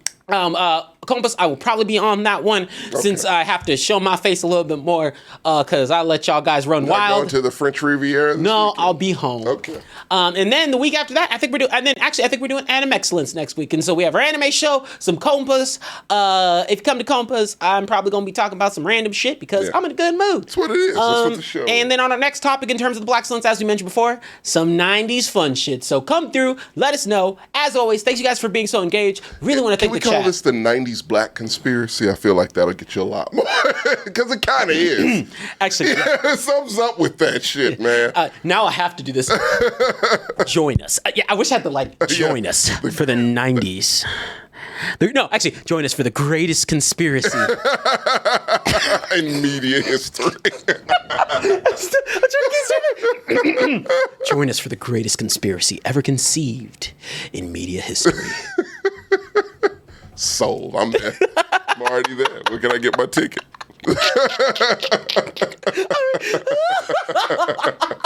All right, y'all. This would be a perfect time for the fog machine. We just disappear. No, but great show, everyone. Thanks for joining up. Anybody want to come through, hang out? We'll see y'all next week. Really appreciate y'all time. And one of these days, we'll do a Blaxcellence where we're having not so much fun of a time, and we'll actually end on the time we suspect. Yeah. We'll never end on time. But all right, y'all. We'll catch y'all later. Thank you so much. And hold up. Actually, since Wise Pan is here, maybe this is their first time getting to see the intro. But damn it! Why is it the other one again? Dog, man. Fuck this intro. You can't figure it out. Dog, it doesn't you know what? Fuck it. All right. Tommy? Yes. Bye. Bye.